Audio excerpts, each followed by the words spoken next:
야, 다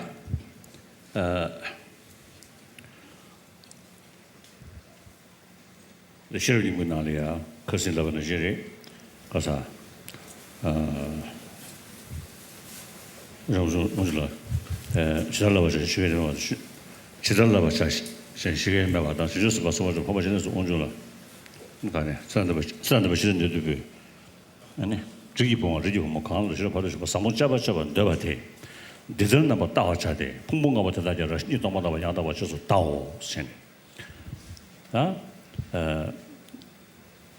좀 된데 아니 띵이슬 냠바 냠šanze 자와 규라메가는 소원은 신기 아니 시리 방차를 제라 냠진 제버리 지도원은 냠바 샤시명안에 진입이 최탐절로 ken지스고 진두자네 고 냠샤가 내가부터 제도고 내가서는 니 매바래 상마제보도 돈이우스도 더 냠샤가올라 제도고 진입이 최시아디 연구야 말해 진입이 최 시베링달라 지도 무슨도 또땡에 냠샤디 연구야 말해 시디 방사를 제라 다 퇴직을 다 가서 우리 베게 지드신이 최 타다 그 무슨도 캔댕에 이제 영원히 말해 근데 이베 저 사제들 냠진 제대요래 이내다 초주 투문기 두쟁월이야 좀된데 거리 냠을 샤워나 거리 냠샤래야 탕 독스는 것도 와다 한때 되게 좀된데 냠을 그래 냠šanze니 애니 셔리보다 파고제네스니 파 저거지는 나네 다한테 애니 그래 셔리부르베 저기 다가다 애니 셔리 바로도 침발라 애니 그들 상당을 했으니 파 저거지는 딜랜이야 아니 부모가 그래서 시도 많아 가지고 싶어서 다오 사이트 소인 말이 단디 된디 좀 된데 또 띵지께고 소야 되게 변도 띵지께고 나리야 근시 땡리 깨바 대마지 달라 깨외런시 여만이 깨라 락레 강대 동버셰 근시 동니시의 파유인 사지 자다 깨라 락레 강대 동버셰 세는 동배 된디 깨라 락레 인자 아니 샹 떠바메베 라웨 다기 동버리스 견라래 칸데 동버시스 근데 이들산에 공부루고 우마사시로 나라리야 아니 우마베 아니 최 탐제 런시주베 동레 세네 송대야 달라 아니 최 딘주도 되겐저 다 저랑게 아니 최 탐제 런시주 동레 신을럽데도 몬지주베 동레 스자네다 최랑랑게 아니 뭐 랑선바시 나바체니 최탐제 아니 코랑게 지 가서 그래 코랑 뭐 랑선바시 매나 아니 최저다데 자와치식 말에 아니 팬을 차 누구래 아니 근데 이들산에 최탐제 랑신이 뭐 주버렸을 때야기 따와디 최탐제 매버렸어야 그 따와도 집어래샤 신의 수조용도 달려 옆에 거 보고 루루고 봐 랜견야 달려야 땡진 잡은 중앙 강 태는 동반이도 셰스 땡진 잡은 중앙 강인 바테 애니 런신이 주에 동아리 신스기여스 다도 도이 다다 딱다 땡고도 와 땡진 잡은 중앙 태는 동반이도 셰 자 땡진 잡은 중앙이 뭐 준세도 제리 런신 동바리 신의 럽데도 자네 땡네 딱 배터리스 런신이 동아서야 돼 땡네 딱 배터리스 땡네 딱바 데 사기 런신지 동사가 한다디 코랑기 런신지 동배 최 코라 현직을 때네 엔 다셔버지 레스 현직을 땡 고기에 인도 그 때문에 라운드 말레스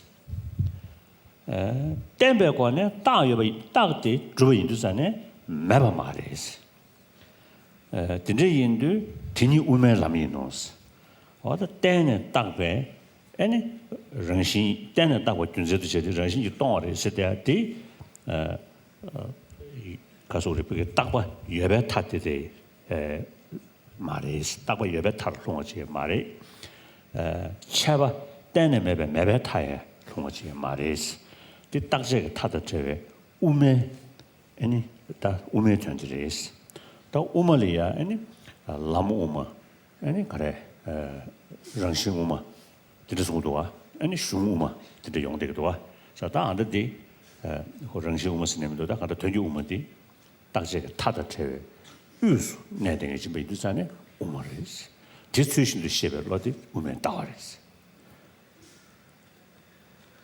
그래서 우메 따와스로도 따자레코 따지레코 가서 이거 따리야 디드바 딘드바 송도와 따와스로자네 디 따와스로는 유지르코 디 따와스로는 유지르코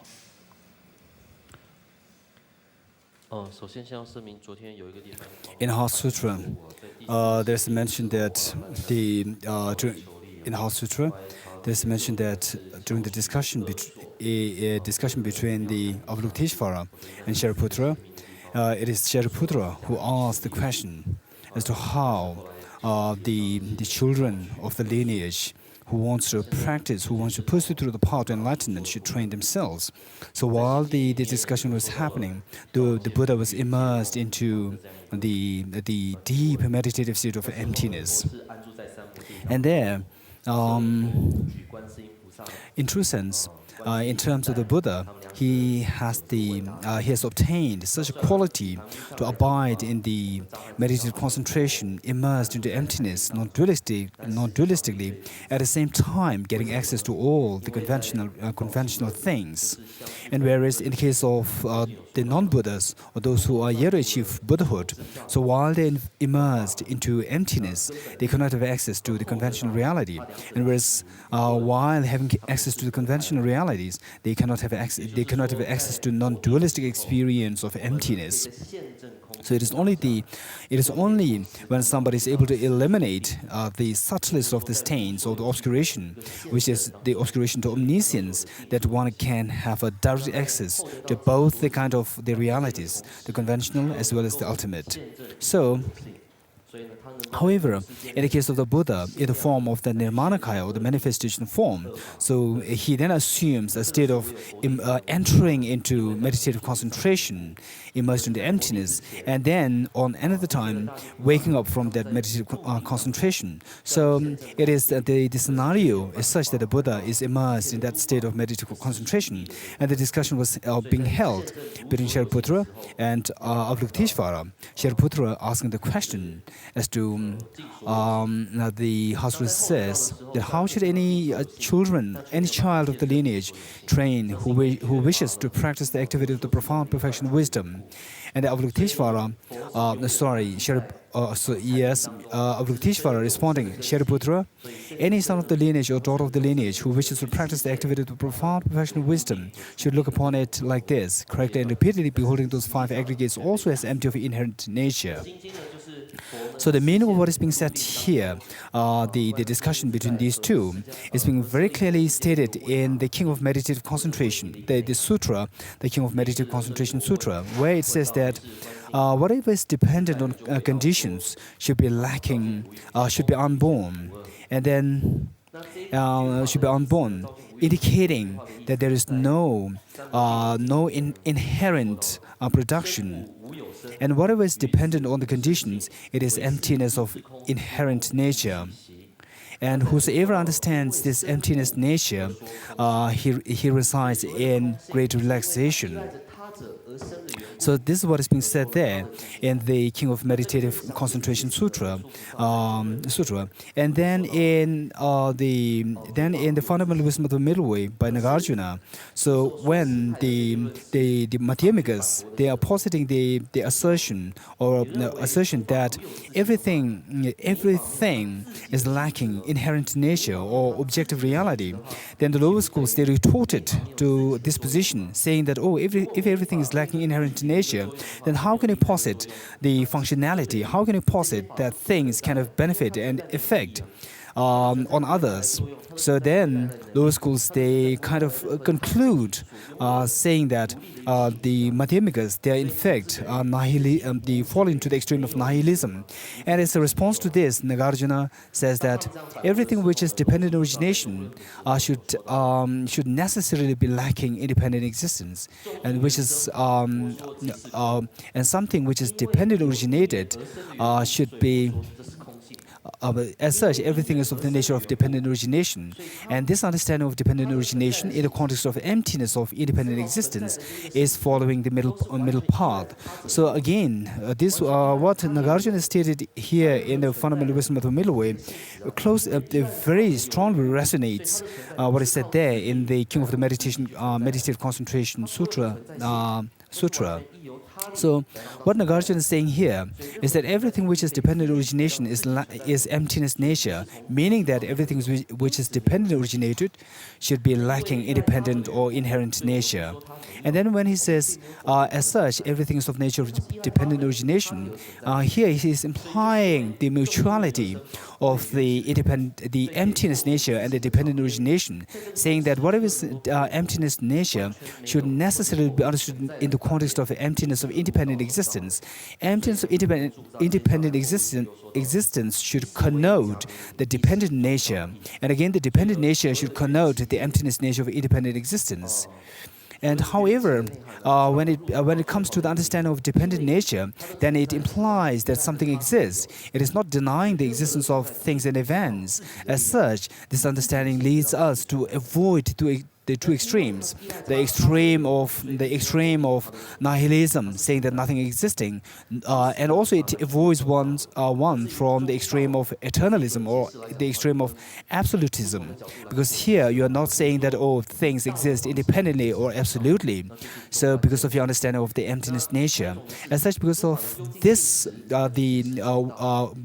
this reality, when one is able to bring these two understanding, emptiness and the dependent origination, harmoniously, one can avoid the two extremes so easily. So this is the following of the middle way. So then in the last line, Nagarjuna says, "Oh, this indeed is the middle way." So here the middle way can have three understandings: middle way in the context of the path, in the context of the topic, in the context of the scriptural text, and the middle way which is referred here is in the context of the content matter, which is the object emptiness. So here, and then when he says this is the view of middle way, here again, when he speaks of the view of middle way, it can be of two: the view of middle way in the context of the object, and the view of middle way in the context of the subject. When you say this is viewed, this is the object. When you say this is what is viewing, this is the one which views, so it is related to the subject. So this understanding of the dependent origination and the emptiness is the true meaning of the middle way. 얘네다 고려랑 신입직래 캐주얼직이 말이야. 가다 지금 최전 타다가 되는야 라랑 그 캐주 몽구지다 여대버려. 더 춘이디에 최전 캐주 차려래. 사다 최전 캐주 몽구 예배 안에 춘이 세다. 다디 개셔부 차야. 딥 가서 우리 그게 쌈고야 하다. 디 전다 쌈 땅 거야. 좀 전에 가렸을람나. 대양 도딩지 개불래. 도딩지 개불 나올래야. 그래서 직전 다니 띵지 검치 장스 대내 다도 도시 증미지. 고소해. 대내 다도 도시 증미지. 대내 묘모 치신 접촉됐어. 임베요. 대내 묘모 치신 접촉돼. 학주진의 띵진들 검신스. 학주세대들이 무디부지 무디부 로빈지다 민이바래. 그러나 띵진지 유르부시라 검. 아니 되네 띵진지 유르부 검이야 띵진을 내배정리야 짜 rum구만 깨되지. 배디 소화처럼 매배체제 바로 배 뜻이 띵진이야. 대기보다도 와. 제니 주고 띵진이야 라인도 전에 짜마 깨되면 나로리 짜기베 되지. 그래서 짜마 rum구샤도 돼. 지지 사셔지 통행 그래. 엔도 쓰고 세요. 제가 제가 어디 띵지 유무사 검니 대버리 이내 띵지를 야 라인도 전에 랑그 레바 지지사고 통네 콘도사지 다 중대베 되게 갖다 된 것으로는 띵지 되게 유몽이 년부 딱다 치두고 매버지 담버리 걔는 유몽 치셔 저도 학주진에 띵지 들고신스 다와나 유몽 년부터 가르치셔랬을라나 근데 이게 유몽 그 가소래 유몽 끼기야 유 가소다 띵지 유를 못 겁나야 유몽 끼워 용구야래 스페너 학주 그 띵지 거 받는 시레스 다 데이터데 디 다음에 띵지 막 말해 띵지 잠기 아니 다도 다와텔라 누구야 말해스 봐 지난달에 띵지 검제장 대내 다도 두신 직미지스 다도 짐바 다도 따와 텔라다 누구야 말해 진짜 이번 인도산에 아니 띵지 유는 뭐 겁나야 슈어 녀모야 견다 차이도 녀모께가 연구야리 배는 학주기 띵지 거만한 시리스 다디 슈데 개지철로 당면 소소도 소소 대다 개도 검조나 대니 양년대도 데뷔교스 다 이게 다데 띵지 잠기 다도 다와데 도구 말했어 봐. 다와는 다도 다와데 가린도 그랬을라나. 다도 다와데 그슨 공도를 받는 신기 실은 유무제 샤도가. 다 저리면 인도산에 실은 유무체 네버 치질로도 장댕에기 로틴디지기 다도 다와. 대년부터 다도 짐벨로 이게 롱문주와 매상 지 띵인지를 저기도 냐바잖아. 뒤내걸로 다도 짐벨로 패지 야마래.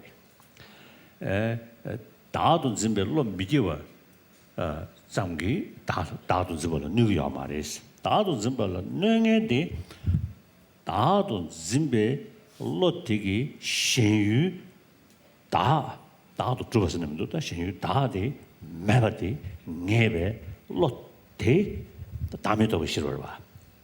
지기 다도 떠버려. 다디 다 매버 떠버려. 근데 이번 인도산에 개디 철라 다음에 소소도 소소 가자. 야 소소 때도 개디 검주너스 대니 양에 낸데베 고반 토그레스. 다와나 다도 따외 로 도야가 된다라 디 년보 미고 찍르미네 진다 뭔가도 여den에게 다음에 또왜 싫을 때 관배관에 냥대 토가 능시特显시기 냥대 토투야 열베슬나 봐. 좀 전에 난대체니 두신 거인 대니 실민주스. 다음에 또왜 싫을 때 코너마도 지금 잠닝질로 속에 로드즈 태기 다도 짐베 로티 그 녀부치고 말했어. 그래서 인도산에 다도 짐베 로티 매버서야지 다음에 또왜 싫어 코너레마도 뒷멤베 지금 가서 우리 그게 로이 상별로드 로šan다즈 tel라 무슨 너투고 말했어. 균이 내가도 연구돼. 무슨 타가 너투고 말했어. 디소인 말.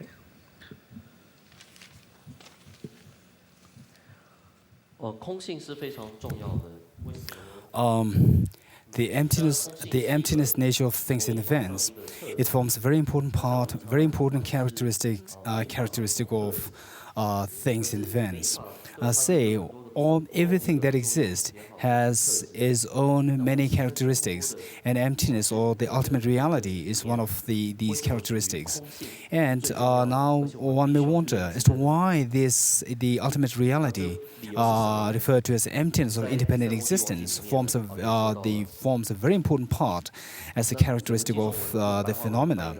It is because that in Sutra it says that simply on the basis of the meditation, having a refined state of meditative concentration, single-pointed meditative concentration, it will not have a power to eliminate the self-grasping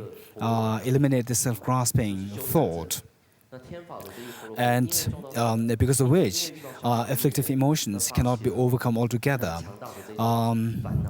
For example, the non-Buddhist practitioner by the name Lakju, despite his many years of single-body meditation, couldn't overcome the afflictions. So what the story in connection with this non-Buddhist practitioner, Lakju, is that because of his many years of single-pointed meditation, he was in a full stretch, in one stretch meditation for many years of meditation. So what happened was that there was long hair growing on his head, and then when he finally arose from his meditation, he noticed that a part of his hair was eaten by a rat. So he became a little bit angry at seeing a rat having eaten his hair. So this indicates that however many years he was in meditation, single-pointed meditation, he was unable to remedy the affliction of anger. So this is what is being clearly indicated, that unless one can have a more refined understanding of more refined understanding at the remedy, simply by having a refined sort of single-pointed meditation, it will not suffice as a remedy to overcome the afflictions altogether. So here, why is this happening? What is being said here is that the mere refined state of single-pointedness cannot be enough remedy to overcome the self-grasping mind, which is underlying all the afflictive emotions. And then another question is, if this single-pointed meditation is not enough to avoid afflictions altogether, so what is the direct remedy to this self-grasping ignorance or the afflictions? So this is a question which may come about. Then the sutra again says that it is whereas if one can see the selfless nature, the nature of selflessness in things and events, and if one meditates on this true nature of the selflessness of things and events, will be able to achieve the state of transcendence from sorrow. And then there is no other way other than this realization of the selflessness which can bring about this peace. So to explain this stanza, it says that it is by means of understanding the selflessness that one can eliminate the afflictions. Why is this so?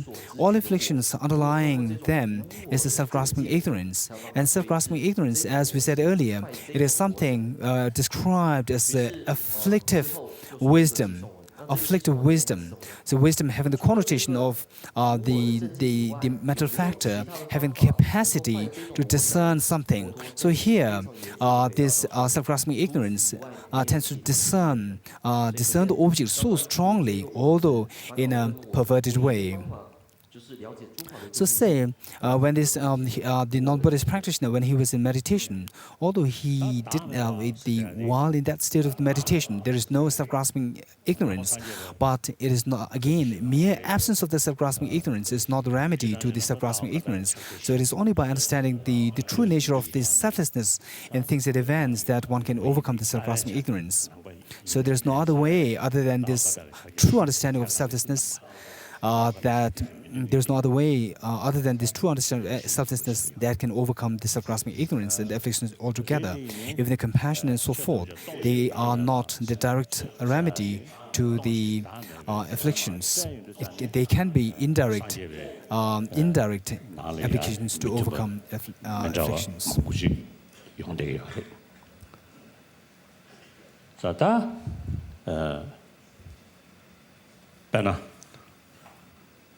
강사 라디오 투비 자유지 동에 다음에 봤을로나 강사가 다음에 라고 직체 다디네 가도가나 송진 독배 현실 랑칭이 주베 동아슬로나 야 최지 다음에 직체 최지 다음에 라고 직체 다야 로네메라 나외 왕게 샤워 모임바 유랑게 투무 모임베 둘루 중간에 주베 동에 야 최다미 직세 단담버 주베 동아 스타디 단담데 로르샤니 냠샤고 뭘. 다 주버지나. 아니 로드메라 나온 거 샤고 유로 투모임 둘루중은 주버지 처리하래. 투모임 둘루중은 주버사야 돼. 사실은 이미 인도산에 진짜로 둘루중은 주버 땅에 담이 직세. 주기 담이 직세. 디디 강사가 담에 라과다 주기 담에 라과 임버래.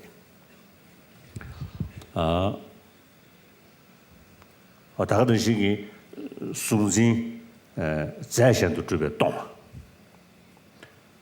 也出去他们라과 섬섬에다 담이 입사서 제 다 당구디 런지버 면세 상황로 되대 강사가 담에 라과지 되네 수순지 도배 신시랑 신이 주변 동어디 섬섬에 되대하기出去 담이 직세当然순진 자신도 주변 동어디 去他们직세 섬섬에 로 다른 우모버 탄예도 랑전 되게 그 우모베 루기 론네메로 나온 거 샤고만 뭐 유령 두모면 둘루주군요 주변 동어디 去他们직세 다전에 다 랑신이 주변 탄예도에 야마레스 저는 랑신이 주변 동에 담이 직세 다 나를 총총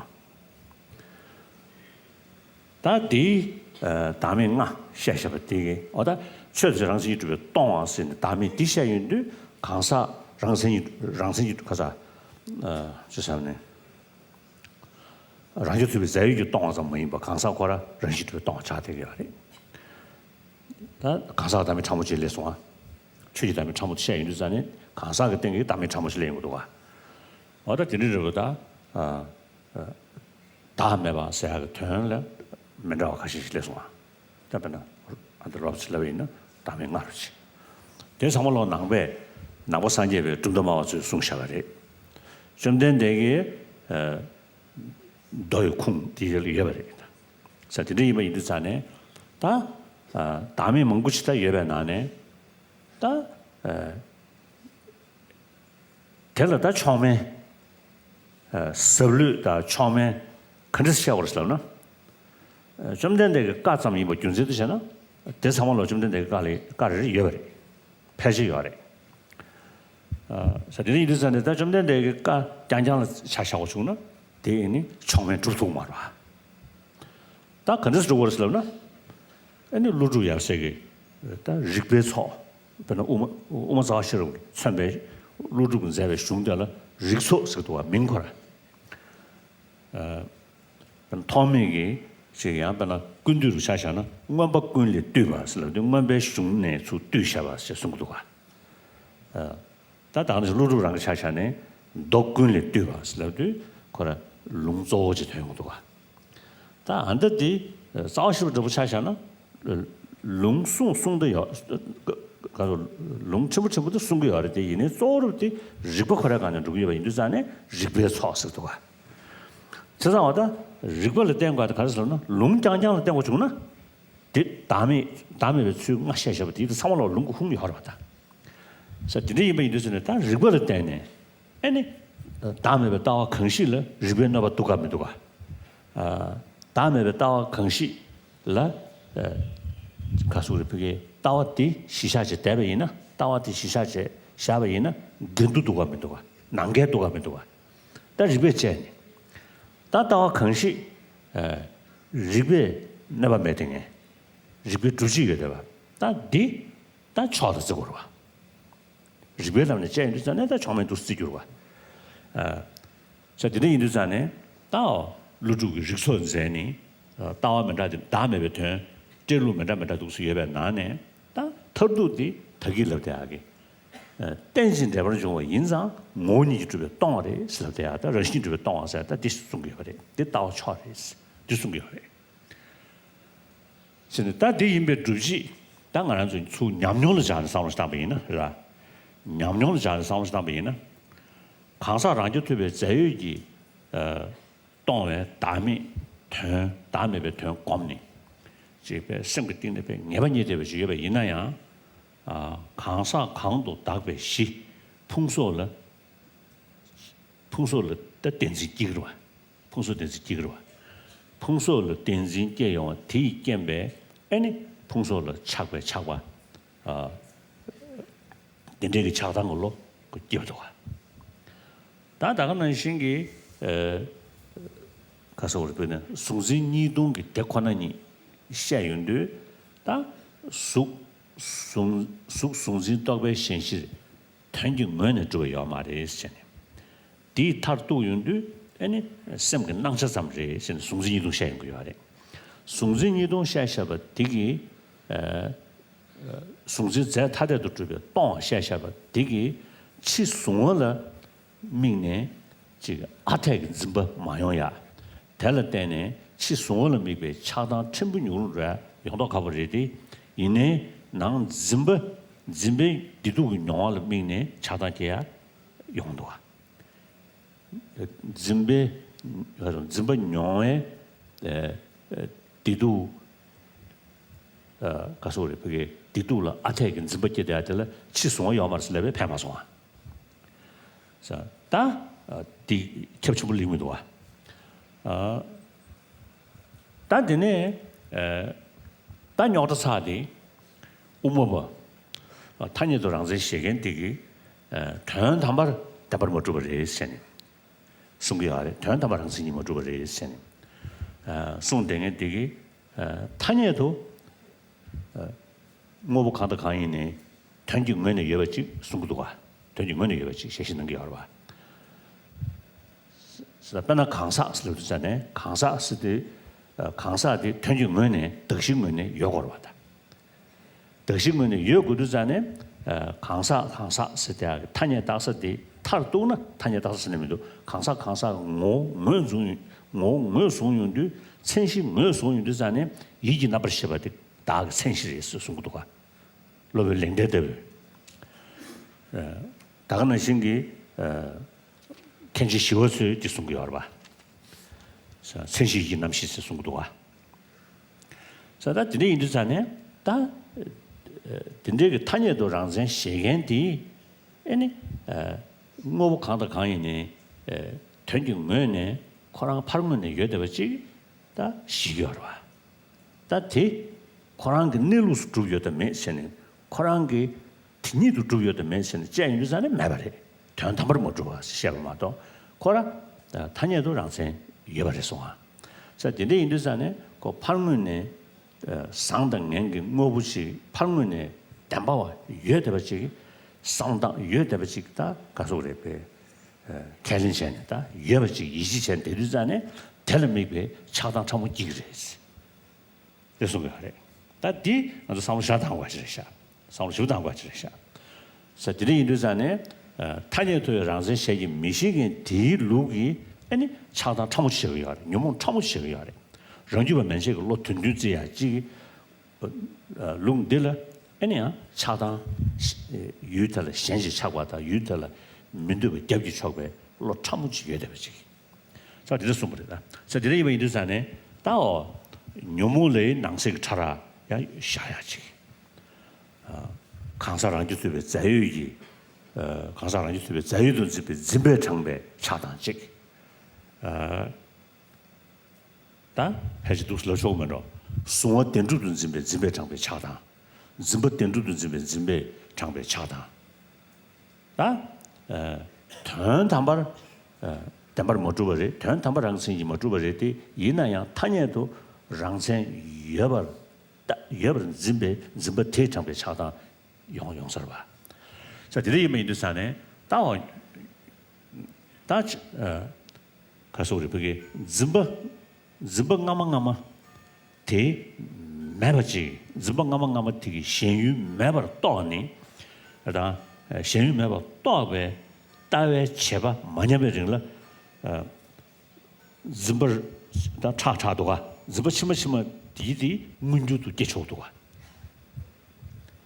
다 다음에 차로 신대베 담이디 또네 디 제가 많이 배정라 안다 가서 우리 그게 되게 안돼 이게 딱이 담이 라고 가시 시야샤바 디디 독초기 다도 집에 계속 그러면 도가 다 근데 인도 와다 리베도 세 노를 제니 연바이나 텐주의 룩 송샤베 타녀도에다 랑제 미시베 똥니 참무티 땡해바이나 다 타다 그냥 못 쳐야지. 즈버 타다 그냥 못 쳐야지 이 말이.无我的这个证件呢，是一切的佛教的内部宗义者都必须要共同主张的一个内涵。那一般来讲的话，在什么样的见解上是佛教的见解，在什么样的见解上是 This concept of selflessness, 这个标准是怎么去定义的呢？ there are various ways of explaining what it means by selflessness. There are various positions, even among the Buddhist different schools. Say, one way of explaining the selflessness is the selflessness in the context of absence of autonomous substantial reality. Second, in the context of the absence of the non-duality of the subject and object. And the third, the absence of true existence, where things and events are simply posited on the basis of the perception of a non-deceived subject. And finally, the selflessness in the context of lacking any degree of independent existence or lacking objective existence. The first one, the selflessness in the context of the absence of autonomous substantial reality. This is what is considered as the selflessness of person from the point of view of all Buddhist schools other than Prasangika. And then whereas the other one, selflessness in the context of the lacking duality between the subject and object, is what is considered as the selflessness of phenomena from the point of view of the Chittamatra. And then the next, the selflessness of true existence, where things are merely posited on the basis of perception to a non-deceptive mind, is what is considered as the selflessness of phenomena from the point of view of the Swatandrika Madhyamika. And then finally, the selflessness in the context of the absence or the emptiness of inherent existence or the emptiness of self-characteristic is what is referred to as the selflessness of phenomena from the point of view of Prasangika. But from this school point of view, just as the emptiness of inherent existence or self-characteristic is considered as the selflessness of phenomena when it is associated with the phenomena other than the person, so this can as well be treated as selflessness of person when it is associated with the person as the object of, as the basis of the selflessness. So these different layers of selflessnesses are what are being accepted by the different Buddhist schools. Now the question is how to discern, how to see as to which of these 5 kinds of selflessnesses is the most profound. So profound, and which is the supreme and others not. So if you are to determine that on the basis of whether or not that is taught by the Buddha, whether by relying on the Buddha's authoritative teachings, then we see that all these layers of selflessnesses, they are being supported, they are being well taught by the Buddha himself. They are equally being well taught by the Buddha himself. So we cannot make the demarcation as to whether or not one is more profound than the other on the basis of whether or not these teachings have a backing from the authoritative Buddhist teachings. So how to make the distinction then? How to determine what is more profound than the other? So here, if we study Nagarjuna's the corpuses of reasoning, here within the corpus of reason we find the teachings such as the fundamental wisdom of the middle way. So this fundamental wisdom of the middle way is considered as that section of the reasoning. So here, so it must be determined on the basis of the reasoning to see which of these views, which of these explanations of the selflessness has the most profound backing from the reasoning. And whereas other texts like Asangas, the compendium of the high training, and even Nagarjuna's compendium of the sutras, so they are more to do with citing authoritative teachings of the Buddha rather than trying to employ reasonings to prove these as such. But in the case of the other genre, the genre of reasonings, we see that it is on the basis of these reasonings that we can determine which of the teachings of the selflessness is more profound and the other not. So now how can one employ these reasonings to determine what we aspire to do? So it is by means of employing the reasoning and see whether or not the particular teachings on these different layers of selflessnesses has any internal contradiction, or whether they conform to the valid reasoning and so forth, and see whether or not these are being backed by a very strong reasoning and logical support. So if we try to examine that way, then by studying Nagarjuna's fundamental wisdom, we see that he comes to the conclusion, he draws forth the conclusion that it is through the understanding of the fine dependent origination that can give us insight into the ultimate view, insight into the reality that everything is lacking self-characteristic or lacking or in the emptiness of inherent nature. So then it is because of this that we then make the conclusion that, oh, I see. So this absence of inherent existence, or the emptiness of inherent existence, is the ultimate view, is the final view which excels all other the concepts of selflessnesses. And then also, if we try to correlate that with our own experience, then we see that.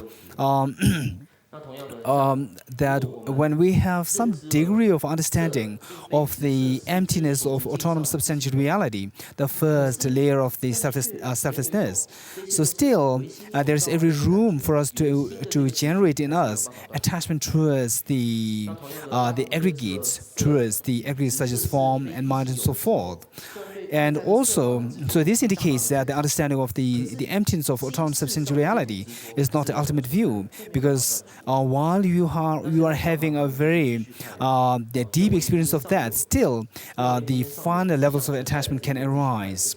And secondly, even if we have understanding of the non-duality or the absence of the duality of the subject and object from the point of view of the Chittamatra, where you come to conclude that, oh, everything is but mind's image. Everything is but the extension of our own mind. So there again, although one may not have a sense of attachment and these things coming in relation to the subjective mind, but still we can have. Although we may not have the attachment and so forth in relation to the external existence, because you are able to dissolve the external reality, but still in terms of the subjective mind, we can have attachment and so forth arising. So this indicates that this emptiness of the external reality, or the emptiness of the dualism between the subject and the object, is again not something the ultimate view. And next, from the point of view of the Swatantra Madhyamika, who believes in some degree of objective reality and some degree of self-characteristics. So from their point of view, although they say that the self does not exist truly or independently, but they still believe that the self is something portable there among one of its parts or one of its bases of designation. So what is that? So that is the mental consciousness. It is the great scholars of the Swatantra Madhyamika, like Bhavaviveka and Shantarakshita. They all point to mental consciousness as the final example of the the self or the person. So here they still believe in some degree of objective reality. So although they point to the absence of true existence, so again we see that although they speak about the absence of true existence, because of the adherence to the objective existence, some degree of objective existence, still they are being left with rooms to feel attached to that thing which they view as objectively existent. So again, the view as the emptiness or the selflessness as posited by the Swatandra Madhyamika again is not the final ultimate answer, ultimate view.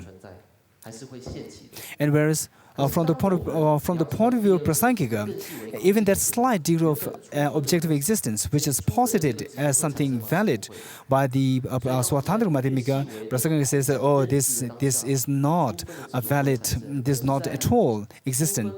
That mind believing that is a distorted mind. As such, the Prasangikas say that because they don't exist any degree of objective reality, there is no room left for attachment aversion to arise. As such, we see that the Prasangika's view is the ultimate. And also, we see that, so this is the main background. And then if we now try to review that all sense of attachment aversion, even if you have a very clear understanding of the selflessness, the selflessness of the gross level of the selflessness, but still we can have attachment aversion arising. But if we're successful in understanding the subtleties of the selflessness from the point of view of Prasangika, there is no room left to arise in attachment, so forth. Associated with the other graspings, of the self-nature.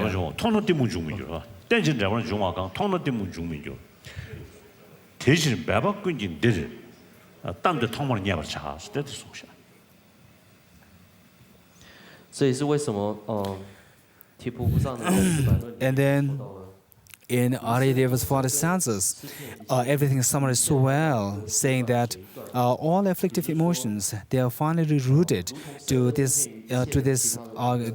ignorance which grasps at things to exist objectively or with self-characteristic. Whereas if one sees the dependent origination, the subtlety of the dependent origination, then the ignorance will cease. As such, with all your effort, you try to incline yourself to this doctrine of dependent origination.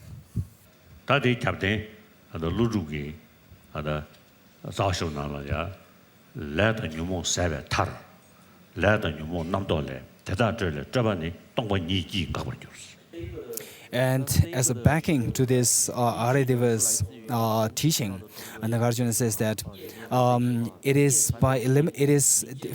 getting freedom from the afflictive emotions and their respective karma that the liberation can be achieved. And these afflictive emotions are given rise to by the conceptual thoughts, and this conceptual thought is given rise to by the fabrication. So it is by the wisdom of emptiness that will eliminate this, which will eliminate the final cause, which is the fabrication. And then, so without understanding of emptiness, there's no way by which the afflictions can be gotten rid of altogether. So this is the only way. 다 대대비 아니 땡중기 대권은 있어야 돼. 땡지대로 좀 대권은 있어야 돼.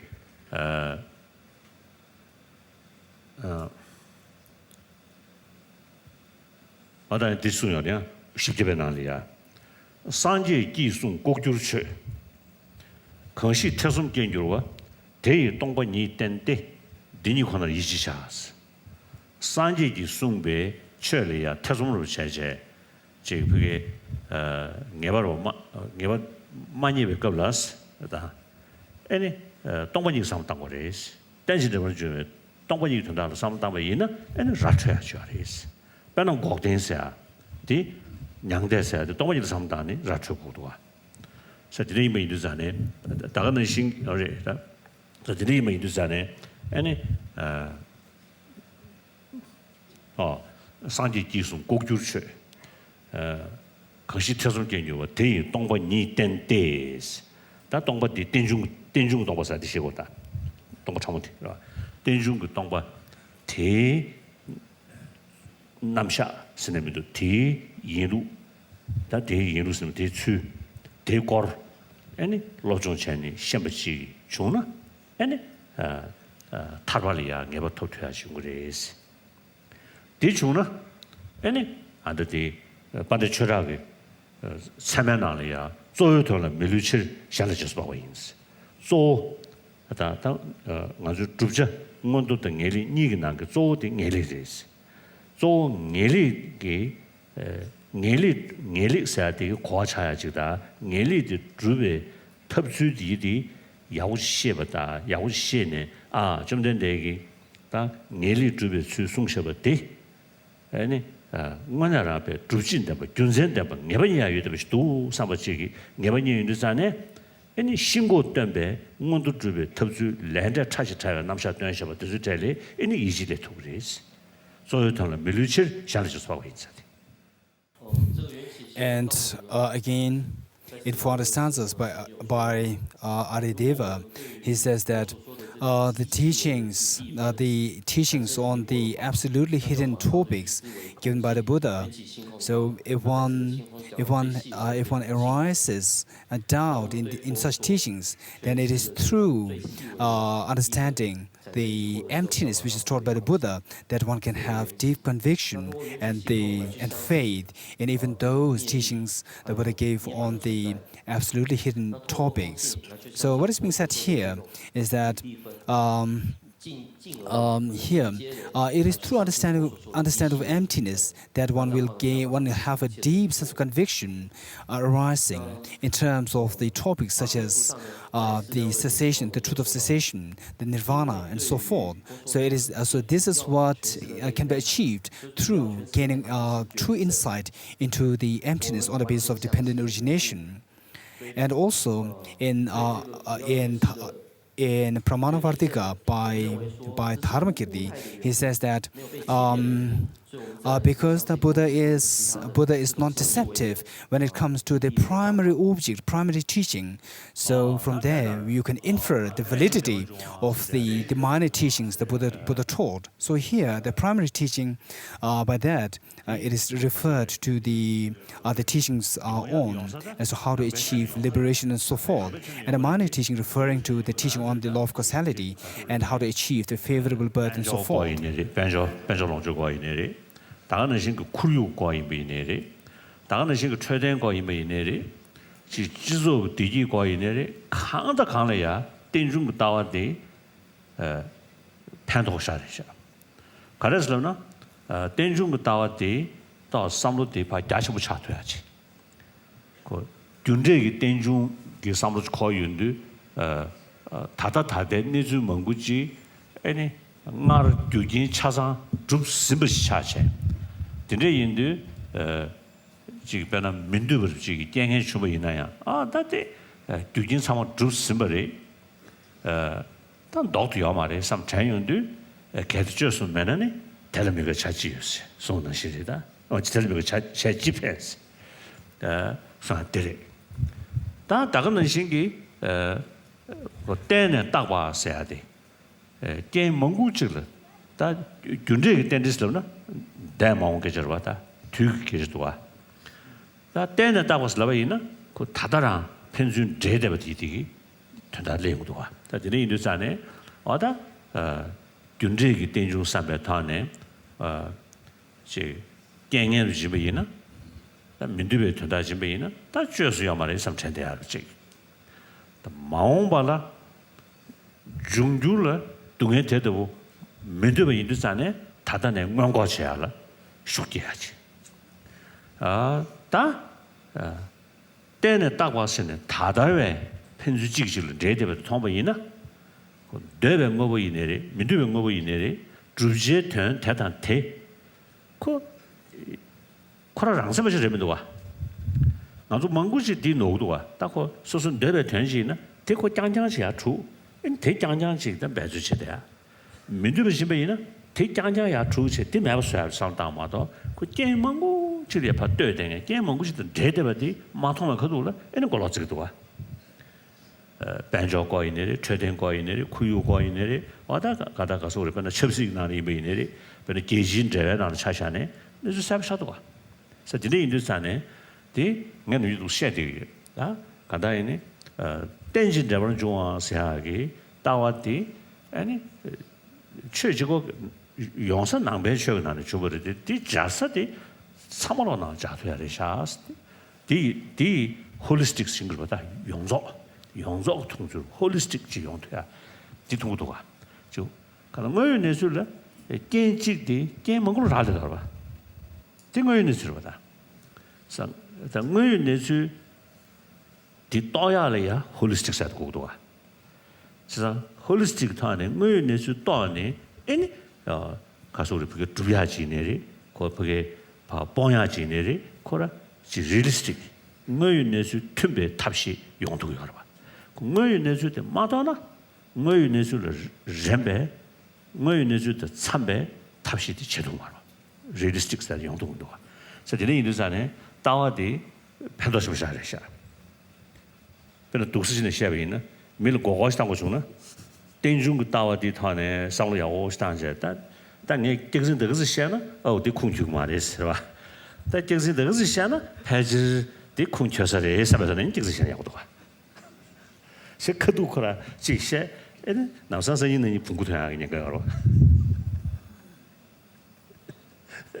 这个缘起的见解呢，虽然是来自佛法的一个思想。So this concept of dependent origination is not just simply helpful to us in our practice. It is also helpful in all of the fields, whether in terms of economy, the environment, the health, or the peace and harmony of the society at large. So in all these cases, there's someone who truly understands and appreciates the concept of dependent origination.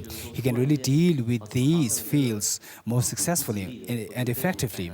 So the concept of dependent origination is really very important and helpful. So it makes that this understanding makes us more open to the reality. Say we are faced with a problem, and if you see the dependent origination nature of that problem, that this problem is not something that came randomly. It is rather something that came into being by dependence of all different causes and conditions.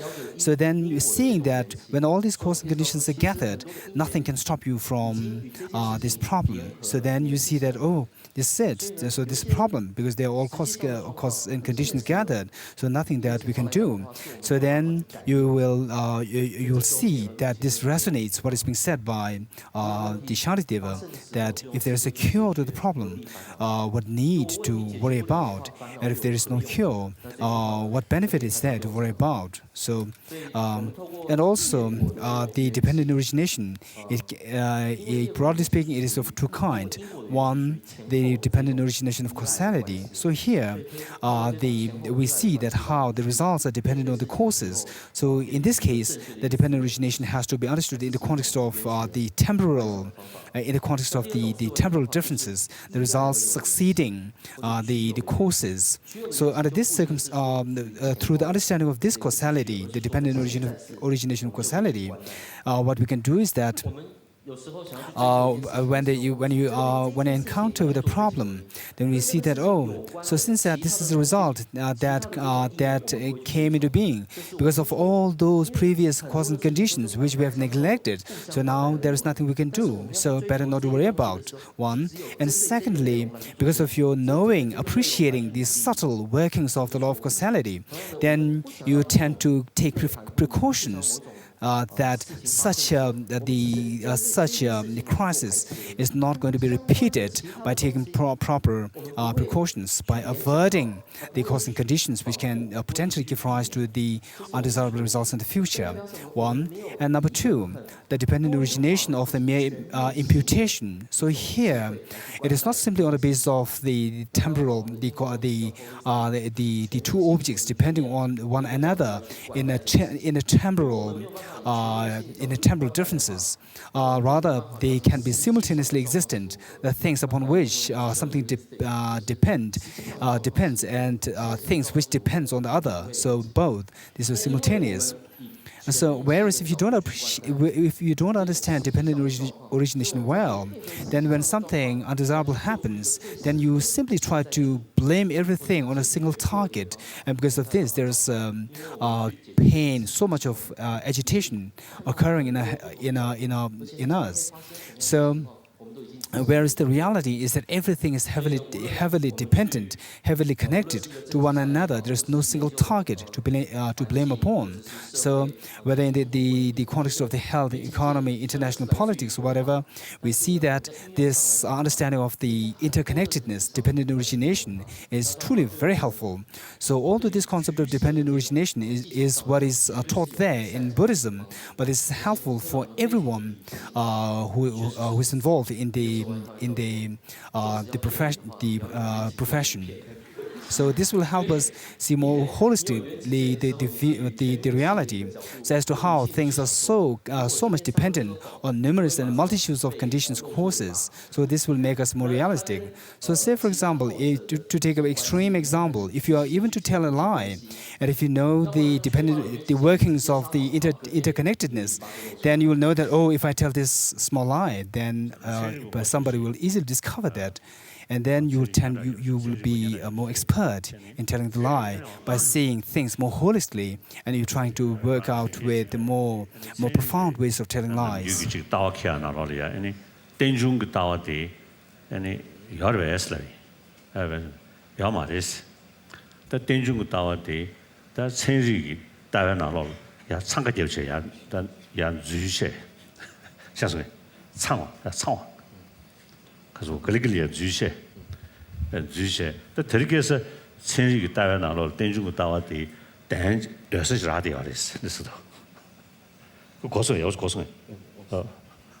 I once asked a scientist if the scientists they treat the concept of dependent origination as a part of scientific view.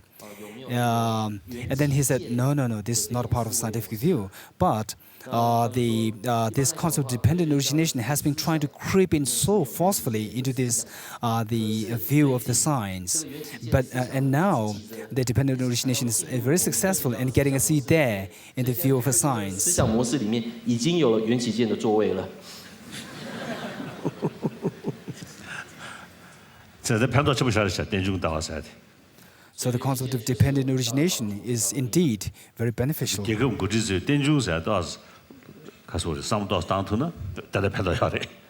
And the world politics, politicians, for them, it should be really helpful to understand the dependent origination.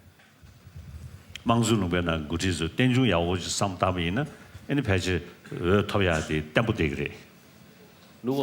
the leaders, political leaders in the democratic countries, if they know the concept of dependent origination well, then it is always the case that they can have more votes, more basis to get votes. And whereas if one is unable to understand the dependent origination, then these politicians at first they announce so much of propaganda and so forth, agenda and so forth. Then eventually, when they are unable to put into practice, then they start losing their votes. So, if one can have a holistic view on the basis of understanding of dependent origination, that is really very helpful. 大家呢，我这里就是呢，电中给他谈到特殊的人是当啊，是的，我那个什么说啊？ And this understanding of dependent origination are ultimately interpreted in the context of lacking, self-characteristic of lacking inherent nature is something very profound. 다 가서 초도와 대단히 장선의 샤바는 인라 장세 넘버 땅을 업어 도니 두어 넘버 숨도 되되 dombe 추림 단 두어스데 지 가로래 되는 숨도 세ven 두어 장자만이 버체 가다시 심드인 두어마 공이나 두어 숨도 되데스 dombe 추림 겨와 추리그 추림 심제 던지그 추림 숨부대 그는 예준 두야 다가는 신기벽에 아니 랑규 두야 셴규 두야 그러서봐 달라 dom바니 소소타바 계셔야 당 제바 네 지도송 Now reading through the text, page 132, paragraph, the second last paragraph. These are the explanations of the Bodhisattva Bhumi. In the ascertainment summary of the Bodhisattva Bhumi, the three some ethics of the vow and so forth are summarized at the three aspects of the disciplinary code. So here, His Holiness commentary, disciplinary has a connotation of disciplining and pacifying one's negative actions, and also pacifying oneself and pacifying others. The text continues. Here, the vow refers to training oneself according to what has been promulgated in the Pratimoksha with its detailed explanation.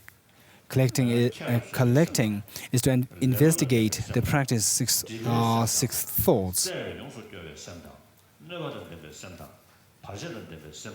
The summary says, Vinaya in brief should be understood to have three aspects. First, there is firstly what is summarized by the Lord in the Vinaya of the Shravakas, constituted by the ethics of the vow. This should be regarded as a summary Vinaya. Two, what has been summarized by the Vinaya constituted by the ethics of collecting wholesome factors.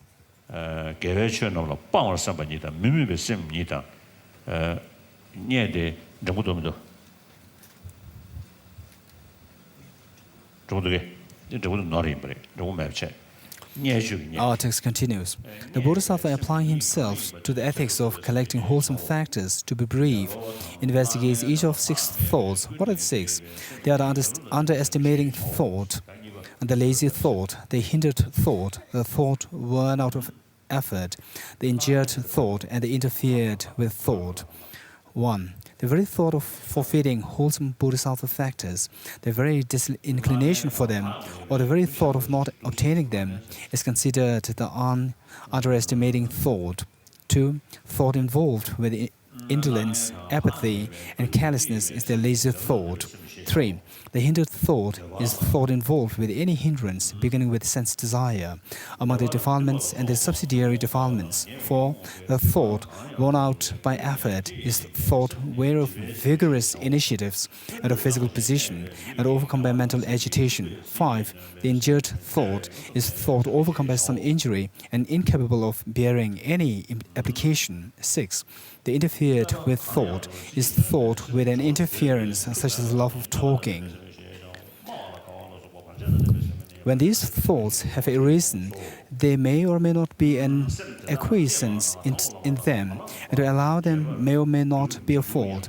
The same source says, the Bodhisattva should investigate those six thoughts in this way. Do any of these six thoughts frequent my mind? Even if he thinks not, he should investigate. Among them, the Bodhisattva should not allow the first three. And to allow and fail to eliminate them is completely reprehensible. The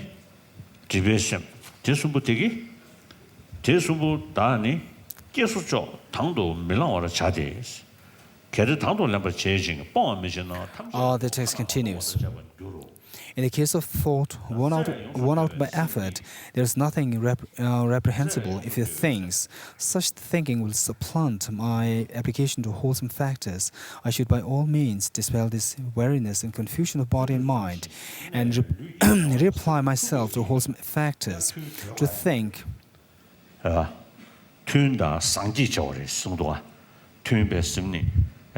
sim lu kalaka lu nubai zo any dang sing sim ge ba da lu ga da jung de ma ku yu zan yang ko samlu de 7 명의 책으로 봐 디가블이야 덜했었어 준주 뒤가 준주 냠냠 집에 그 덜했다 사이즈도 디지샤这位용수 교화사야 돼.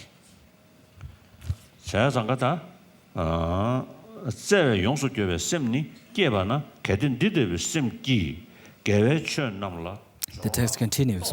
In the case of thought won out by effort, there is nothing reprehensible if he thinks. Such thinking would supplant my application to wholesome factors. I should by all means dispel this weariness and confusion of body and mind and reapply myself to wholesome factors. His Holiness commentary. When one feels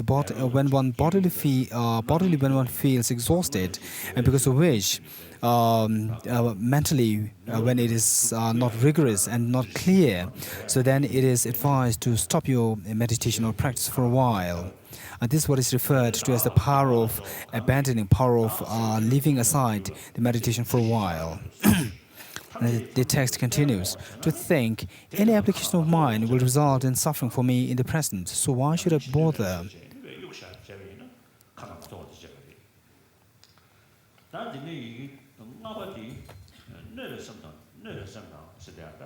The text continues, undermining the effort entirely is reprehensible. When up against injured thought, there is no point in wishing to apply yourself to bodhisattva virtue. So to allow it is unreprehensible.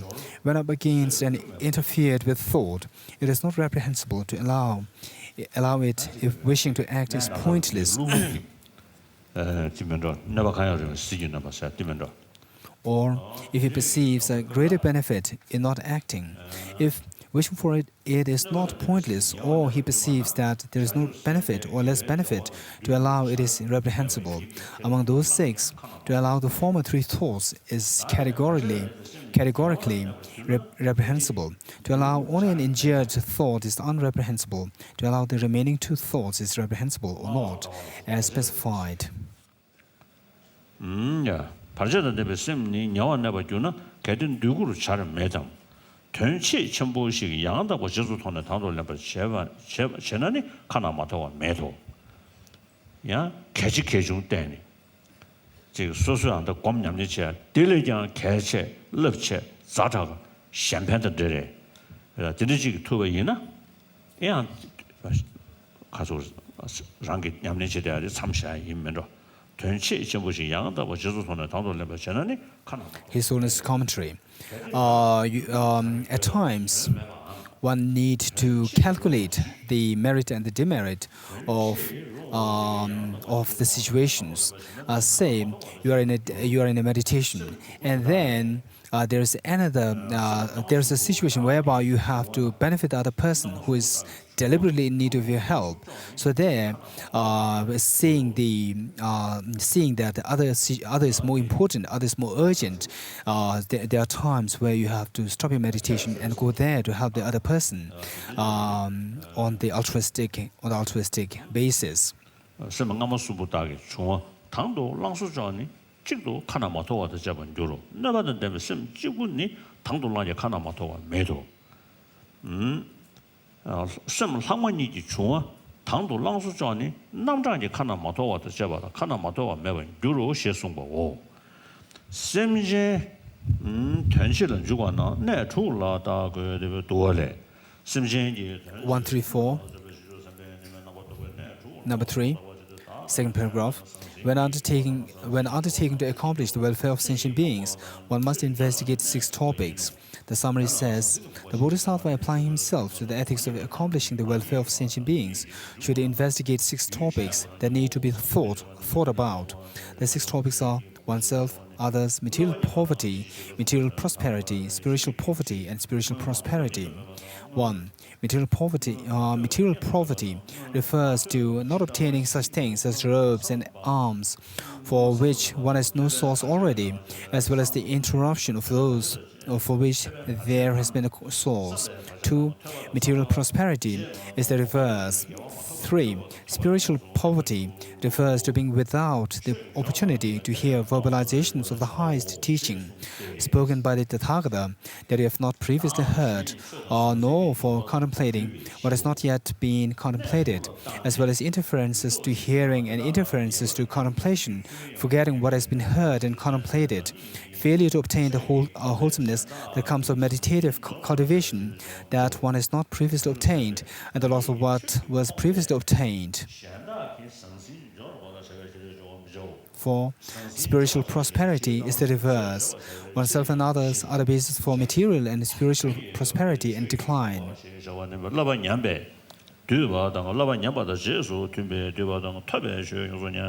Having examined these 6 topics, questions arise as to how to implement or avert them, as the case may be, and how they result in fault or not. The same source states, the Bodhisattva who is himself spiritually poor will not try to make others materially prosperous, and trying to make them spiritually prosperous is analogous to trying to make them materially prosperous. In this interpretive context, spiritual poverty is understood to be comprised by a failure of training, by everything implied by that, and by the loss of doctrine that has been obtained. Himself being materially poor, he will endeavor to make others materially prosperous, so long as that material prosperity will not create spiritual poverty. If he were to create spiritual poverty, there would be no sense to the endeavor. Creating spiritual prosperity is analogous to creating material prosperity. Being materially prosperous himself, he will also endeavor to create material prosperity for others. Creating spiritual prosperity is analogous to creating material prosperity. He himself, being rich in doctrine, he will endeavor to make others rich in property. Spiritual prosperity is analogous to material prosperity.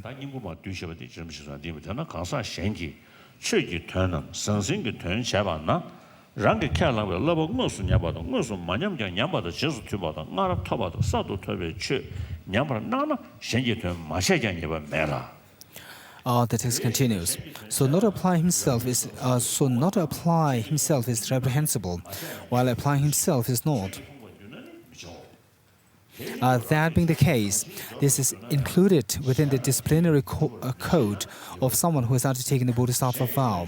The Bodhisattva should attend to and train himself in it at all times. Therefore, in pursuing the welfare, whether spiritual or material, of another person, there is no fault in not acting upon it when it appears that the training you have promised will actually fail, or that it will not actually fail, but be tantamount to failure, or that the factor in question has previously been obtained or will be freshly obtained. On the other hand, in pursuing the welfare of someone else, you will be at fault if you fail to act upon it when it appears that you yourself will be materially impoverished by it. If spiritual poverty will not result, you should not act upon it. Likewise, when you are wealthy in doctrine and in goods, not to pursue the achievement of both for other people is a fault. The summary gives further ways in which one may be at fault or not in pursuing the welfare of others. Should the Bodhisattva, pursuant to outward indications of assistance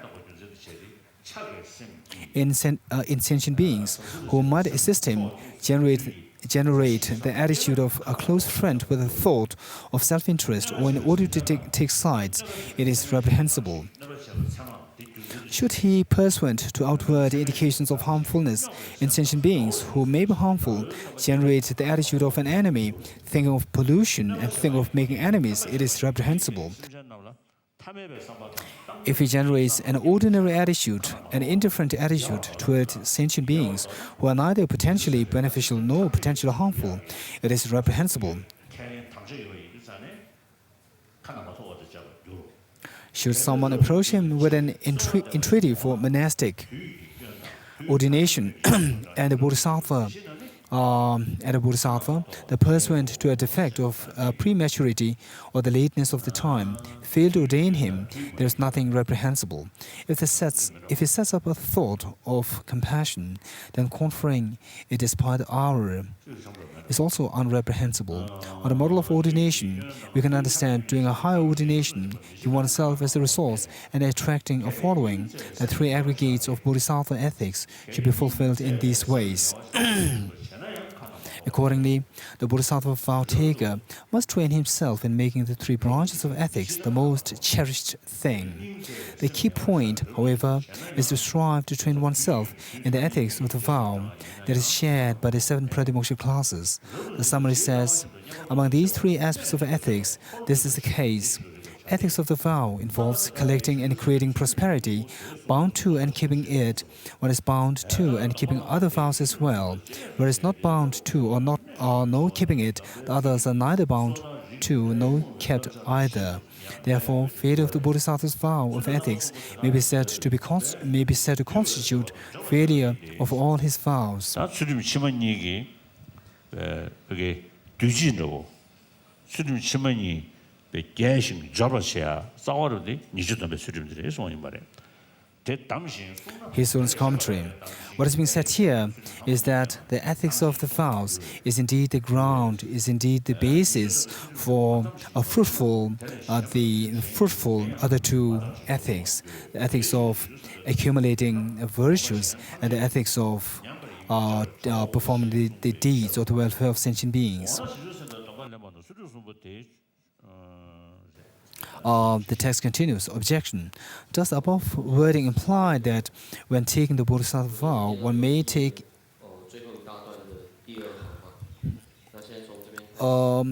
objection. Does the above wording imply that when taking the Bodhisattva vow, one may take each of these three sections as a separate vow, or one must take the vow as all three together? 那因善观察何等为6？那哪6种呢？1. 轻蔑心；2. 懈怠具行心；3. 有复辟心；4. 勤劳倦心；5. 病随行心；6. 障随行心。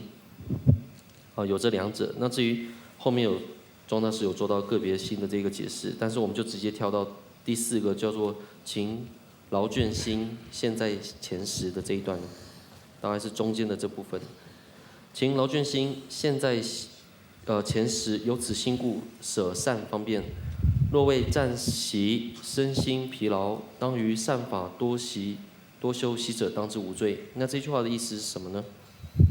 也就是说，有时候我们在修法的时候，因为过于精进、过于专注，所以有时候呢，身体就是负担不了的这一种精进，于是呢，身体会觉得很疲倦。那这时候呢，先暂时把它缓下来。这种的缓和，并不是因为散乱或者是因为懈怠而缓和的，只是因为身体有这样一个障碍的缘故，所以呢，我们暂时休息，这样是可以让我们走更长远的路了，或者说修更好，或者说可以发更大的力量呢来去做修行的缘故，所以应该懂得暂时先舍弃先休息。那这一种呢是没有罪行的，所以当之无罪。若于一切就禁闭舍离，为我何用？修此善法，现我现前安住此故，当之有罪。那现在我们看这个病随行心，现在前10，菩萨于此无有自在，不随所欲，修善加行，虽复忍受而无有罪。障随行心，现前10而不随欲，堕在其中。或正关键有大利益，虽复忍罪而无有罪。那这是什么意思呢？就是说，在障随行心的时候呢，如果我们见到有更大的利益要去行持，但是这一种的利益却会障碍了我的修行的话，那这个时候是不是要去做这个利益呢？是不是要去做这一个善行呢？如果这个善行它的利益大于我们的修行的话，那我们就要去做。纵使我们没有修行，这也是没有罪的意思了。那于是我们就跳到第66页的倒数第2行。那宗大师呢，就针对上面的这个经文呢，做了一个总结。所以从第2行这边开始念起。是故为他普陀伽罗，或法或财，若自违越所受学处。虽不违越，随顺违越。若师以得心得正法，虽不利他，亦复无罪。如是利他作自财衰，不以法衰。若不为者，是名有罪。若以法衰，则不应为。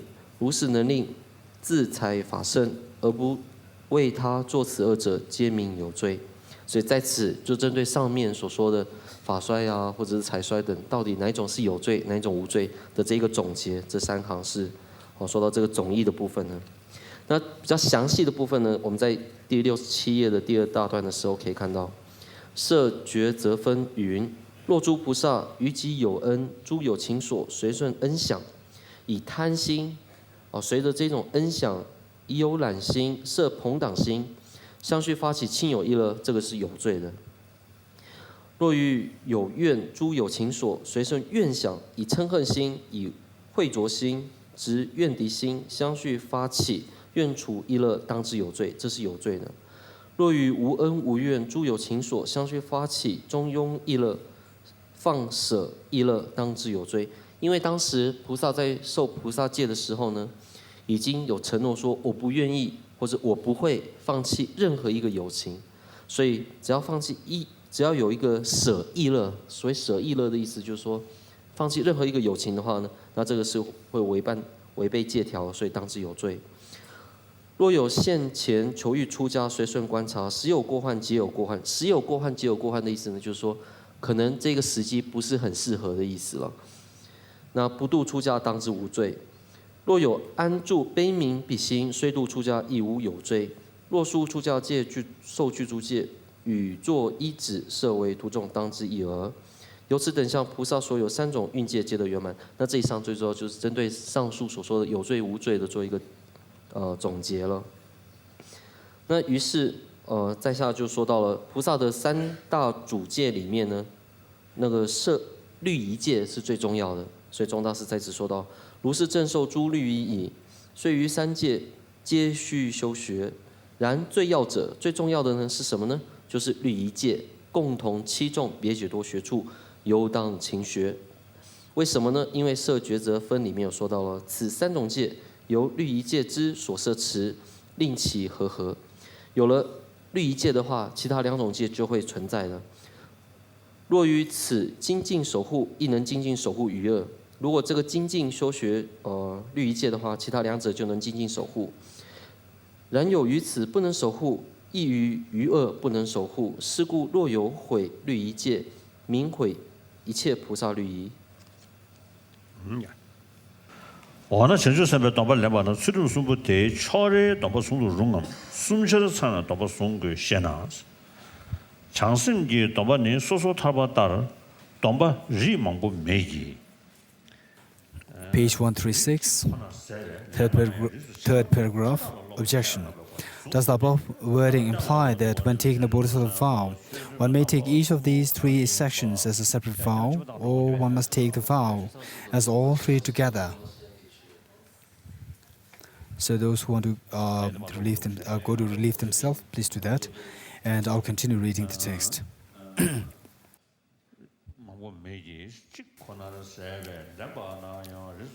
A response. The text continues. Response. The Bodhisattva vow does not have several grades, as does the Pratimoksha. Rather, there is only a single genus, and then when you take it, you must take it in a way that commits you to train yourself in all of it, without subdivision. As we read in the ascertainment summary, if any one of the 3 aspects of Bodhisattva ethics is lacking, is one said to be bound by the Bodhisattva vow, or is one said to be not, one is said to be not bound? Objection.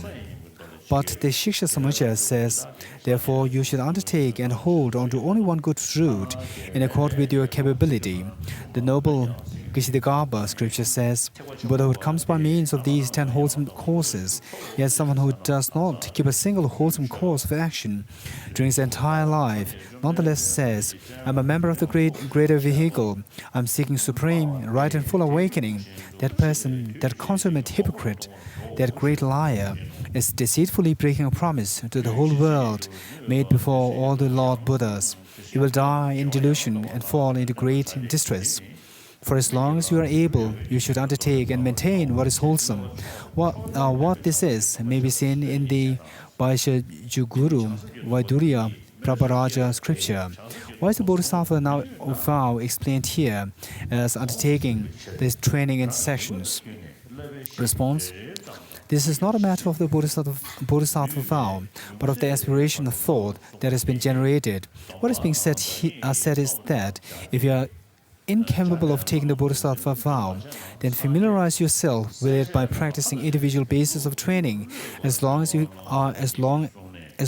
and as hard as you can, if only a little bit, in conformity with your capacities, adapting the vow to your personal strength. You must undertake at least one training.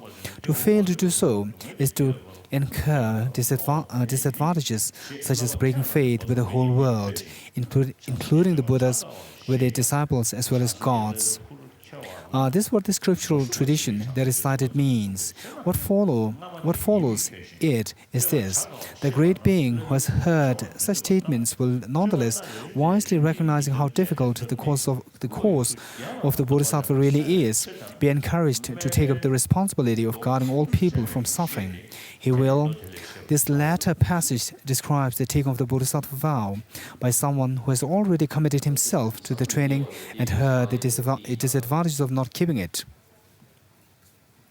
Knowing that the Bodhisattva course is hard to pursue, he nonetheless is not discouraged from taking up the responsibility of Bodhisattva training. The subject of the previous citation was someone incapable of being responsible for the training. Hearing that the course is difficult, he trains himself in various individual practices, taking on the obligation by stages.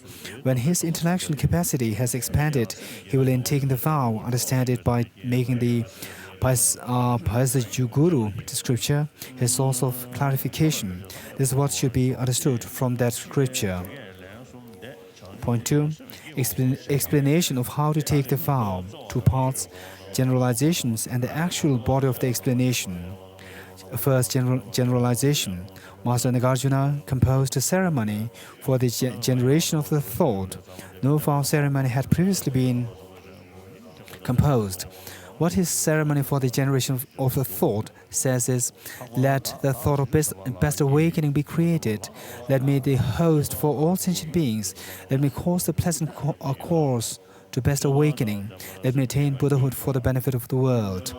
Reciting this 3 times, one generates the intention of awakening. And it says, whatever giving I bestow, morality keep, patience develop, vigor initiate, meditation settle on to, wisdom apprehend, the skill and means practice will all start from supreme, right and full awakening for the sake of the welfare and benefit and the pleasure for all sentient beings.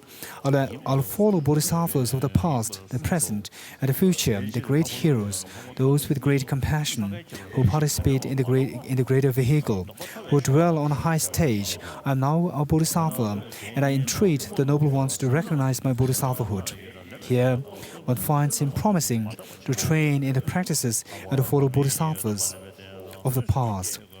The Shiksha Samuchaya and the Bodhisattva Charyavatara, for their part, say that to generate the thought in conjunction with the practice itself constitutes taking the vow. In this text, the Bodhisattva Bhumi, as well promising to train oneself in the 3 ethics of bodhisattvas of the 3 times, itself constitutes taking the Bodhisattva vow. Master Bodhibhadra and Abhikara as well composed vow-taking ceremonies that blend the systems of the 2 great chariots. And in his commentary to the Lamp of the Path, our elder brother Atisha states that his ceremony for generating the thought and for the vow is the system of Nagarjuna, Asanga, and Shantideva. Therefore, there is no meaningful distinction to be made between the ceremonies of noble Nagarjuna and the noble Asanga for obtaining the vow. There are only one technical dissimilarities to distinguish them. Hence, to label those 2 systems as the Madhyamika system and the Chittamatra system, and then speak of incongruities of souls from which to take the vow, ceremonies for taking in, and seminal transgressions is horrendous misconstrual. Noble Asanga mentions that one must have generated the aspiration, thought, as a precondition for taking the vow, but he does not appear to have composed any ceremony for doing so, apart from the ceremony for the vow. No such found in the works of Maitreya, nor in the texts of Master Vasubandhu, Master Jethari places aspiration, implementation, and vow taking in 2 steps, whereas Shri Dipankara Atisha composes separate ceremonies for the Chittopatpada and vow. 대삼기 전주섭에 똑바 송야라 누구도야. 사한테 고민이 시기되기 산지수 줄식 사 시기마도 샤발로 로버 켈레베 식 퉁기 야마르디 이네 대형 수준기를 올릴 때에 초가신도 무슨 시한전의 윤도 투숨지 장승기 레베시 탐자로 로버 켈레바나 된지나 심기바 켈라고 예배 심기베 초가 수송샤야 심기베 초가시 자이 무슨 때고 송 말이다. His Holiness commentary. In some tantric text, there is the mention of someone achieving or someone receiving bodhisattva vow simply with this statement, the utterance of the statement that, "Oh, I'm going to offer my body as service to the Buddhas and Bodhisattvas." Simply by that statement, one receives bodhisattva vow. And also in the stages of meditation by Kamalashila, there's a mention that may I become enlightened. So although there is no mention of his determination to engaging into the Bodhisattva's actions, but still this has an implicit meaning that he's going to not only generate the aspirational bodhicitta, but also is going to be committed to engage in the Bodhisattva's actions. So the statement that I'm going to achieve Buddhahood. So this word is not something to be accepted literally in sense of not incorporating the desire to engage in Bodhisattva deeds. The text continues, page 139, line 7, in his Sutra Samuchaya commentary. And in his commentary to the Bodhisattva Charyavatara, Krishnapada places aspiration and implementation in separate contexts. Aspiration and the engaging bodhicitta in separate contexts. In view of this, I do not consider it tenable to compose distinct ceremonies for engagement, and for vow. At the same time, the system devised by the above-mentioned advisors, in which one first takes an aspirational ceremony, proceeds to stabilize the aspiration, and only then takes the ceremony for the vow, is a good means to ensure a firm vow. Objection: the middle Bhavanakrama says the relative level of this thought of awakening is that one commits oneself out of compassion to rescue the universe of sentient beings. One generates the initial thought, whose aspect is the desire for supreme, rather than full awakening, may I become Buddha for the benefit of the world. Furthermore, one should generate it from someone else. In accord with the ceremony taught in the chapter on ethics, someone established and learned it in the Bodhisattva's vow. How do you interpret this? His Holiness commentary. The part to be followed constitutes taking the actual Bodhisattva vow. So this I'm going to read. The text continues, response. When one promises to train oneself in all the bases of training of Bodhisattvas of the 3 times, it is not really a matter of the aspiration thought by itself. The reason it is called a ceremony for the generation of the thought is that it includes an affirmation of the thought. Now the actual body of the textual explanation, 2 parts. The ceremony with Guru and the ceremony without a Guru. The ceremony with Guru, 3 parts. The ceremony is preparation, principle, and conclusion. The ceremony is preparation, 5 parts. Entreaty, procuring resources, exhortation to grant the vow soon, generating enthusiasm, and inquiry as to impediments. Entreaty, 2 parts. Particulars of the persons and particulars of the ceremony. 1. Particulars of the basis. 2 points. Particulars of the basis and the particulars of the souls. 1. Particulars of the basis. What sort of basis is required to be a recipient of the Bodhisattva vow? The Bodhisattva, whether lay or monastic, who desires from the bottom of his heart to train himself in the 3 ethics explained above to be the Bodhisattva training, and who has made the resolve for full awakening, that is to say, has generated the aspiration thought according to instructions. The vow should not be given to someone who is only taking the vow without aspiring to train himself in Bodhisattva practice, who has not generated the resolution thought. So, in order to make him firm as a Bodhisattva who aspires to undertake the vow, the basis of Bodhisattva training and the grounds for offense that are set forth in the code for the collection of Bodhisattva scriptures in the Bodhisattva Bhumi should be proclaimed to him before he is given the vow.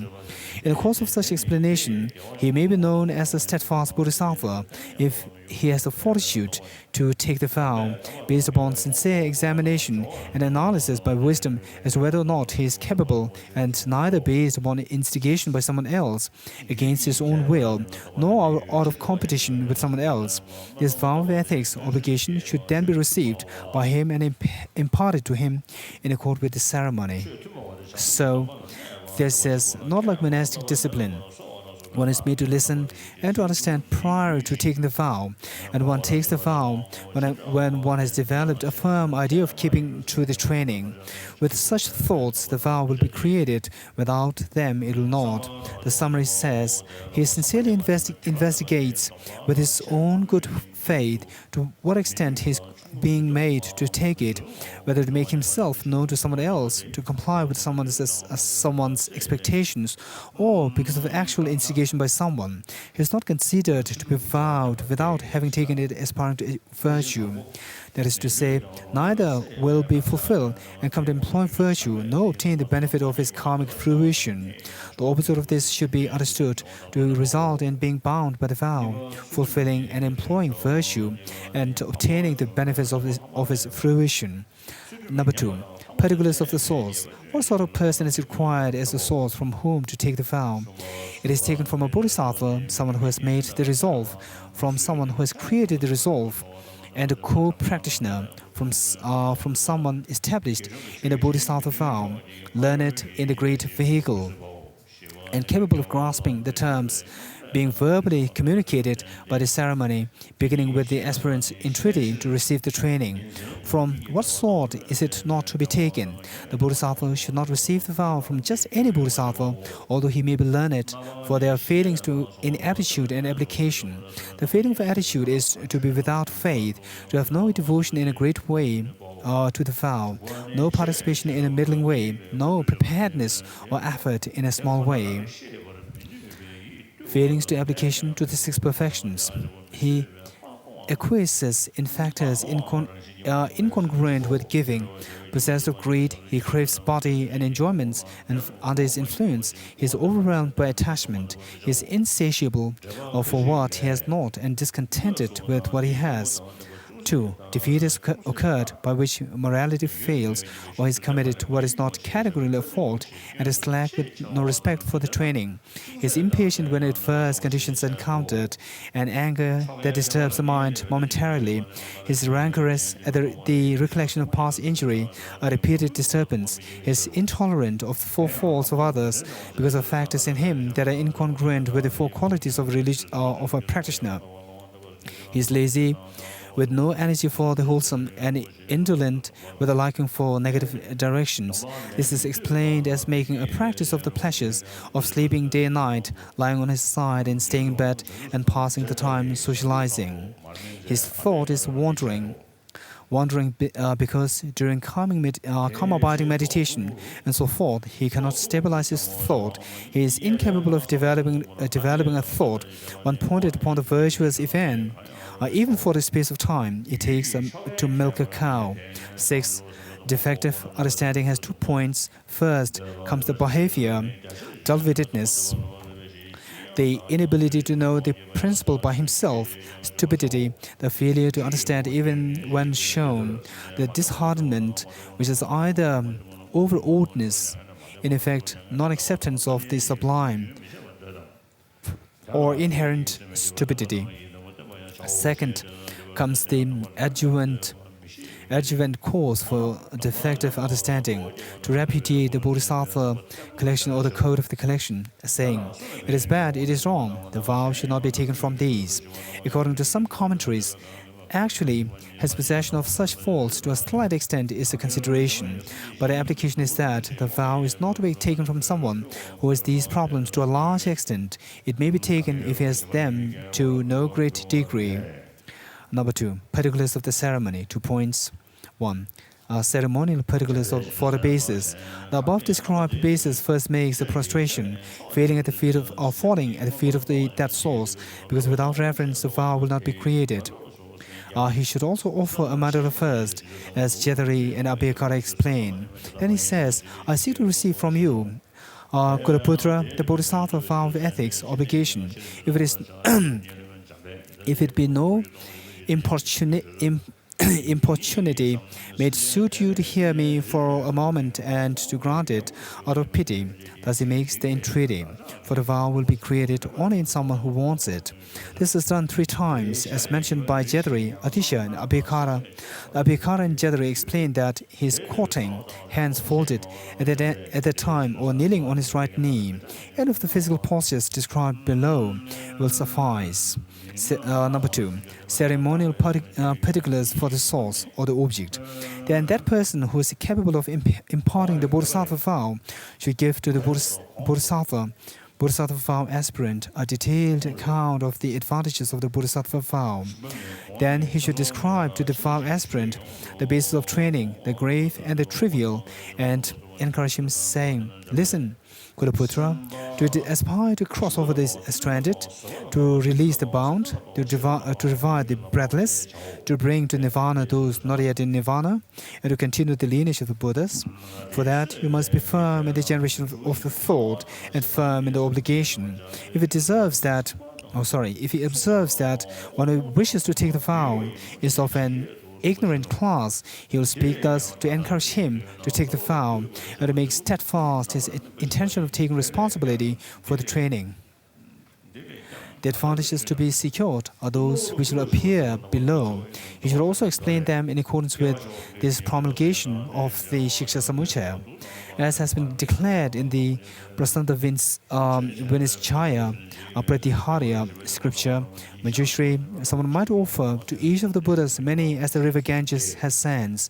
Buddha feels as many as the sands of that same river, each full of highly precious gems of supernatural power, making such offerings for ages as many as the Ganges sands. Manjushri, some other Bodhisattvas might hear doctrine of the sort and then go into one side, training his mind upon it, thinking, "I shall train myself in such doctrine." Even if he be yet untrained, his desire to do the practice generates greater merit. The merit of the Bodhisattva, giving highly precious gems of supernatural power, does not compare with it. The Bodhisattva who sees such advantages will never return back. That same scripture says, Manjushri, it is like this.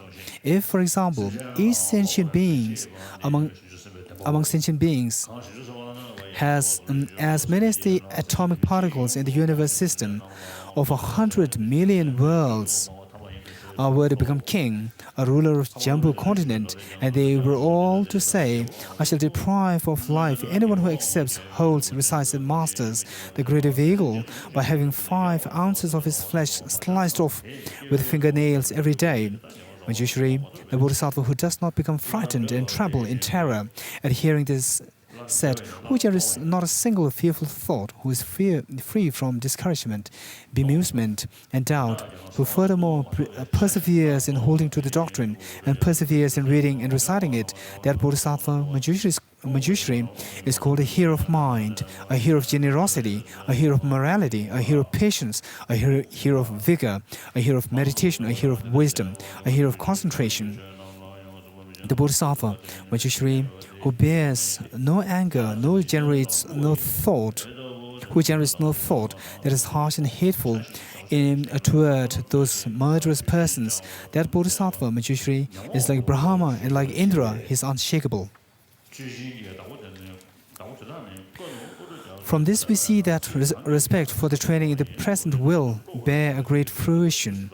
As the Chandra Pradipa scripture says, for ages as many as the sands of the river Ganges, 100,000 millions of 10 millions of Buddhas are serenely worshipped with parasols, flags, rows of lamps, and food and drink. When someone hinders the Sugata's teaching, destroying the holy doctrine, to hold to a single training day and night becomes the most distinguished act of merit.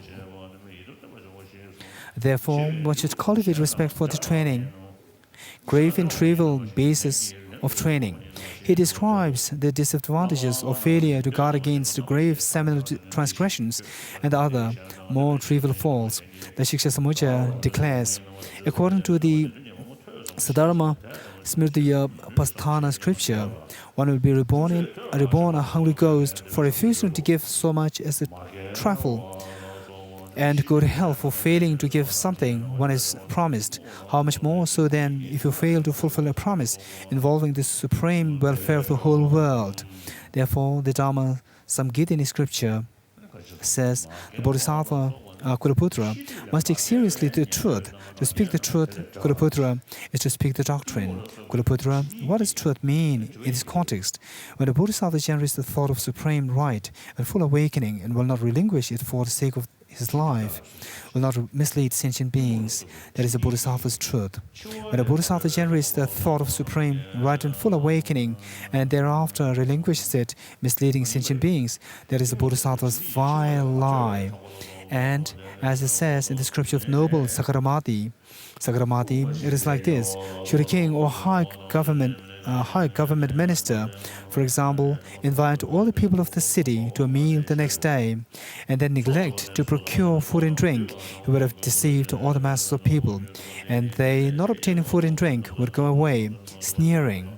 In the same way, Sakaramati, the Bodhisattvas, who inspire all sentient beings with his promise to cross over the stranded, release the bound, inspire the breathless, and bring the nirvana, those not yet in nirvana, and fails to apply himself to learning and other phenomena constituting good truths of the wings of awakening, is a bodhisattva who is not acting according to his words, is deceiving the whole world, up to and including the divine beings. So divine beings who have seen Buddhas of the past sneer to see him. They abjure and revile him. Patrons of the sacrifice who promise to perform a sacrifice and then carry it out are rare.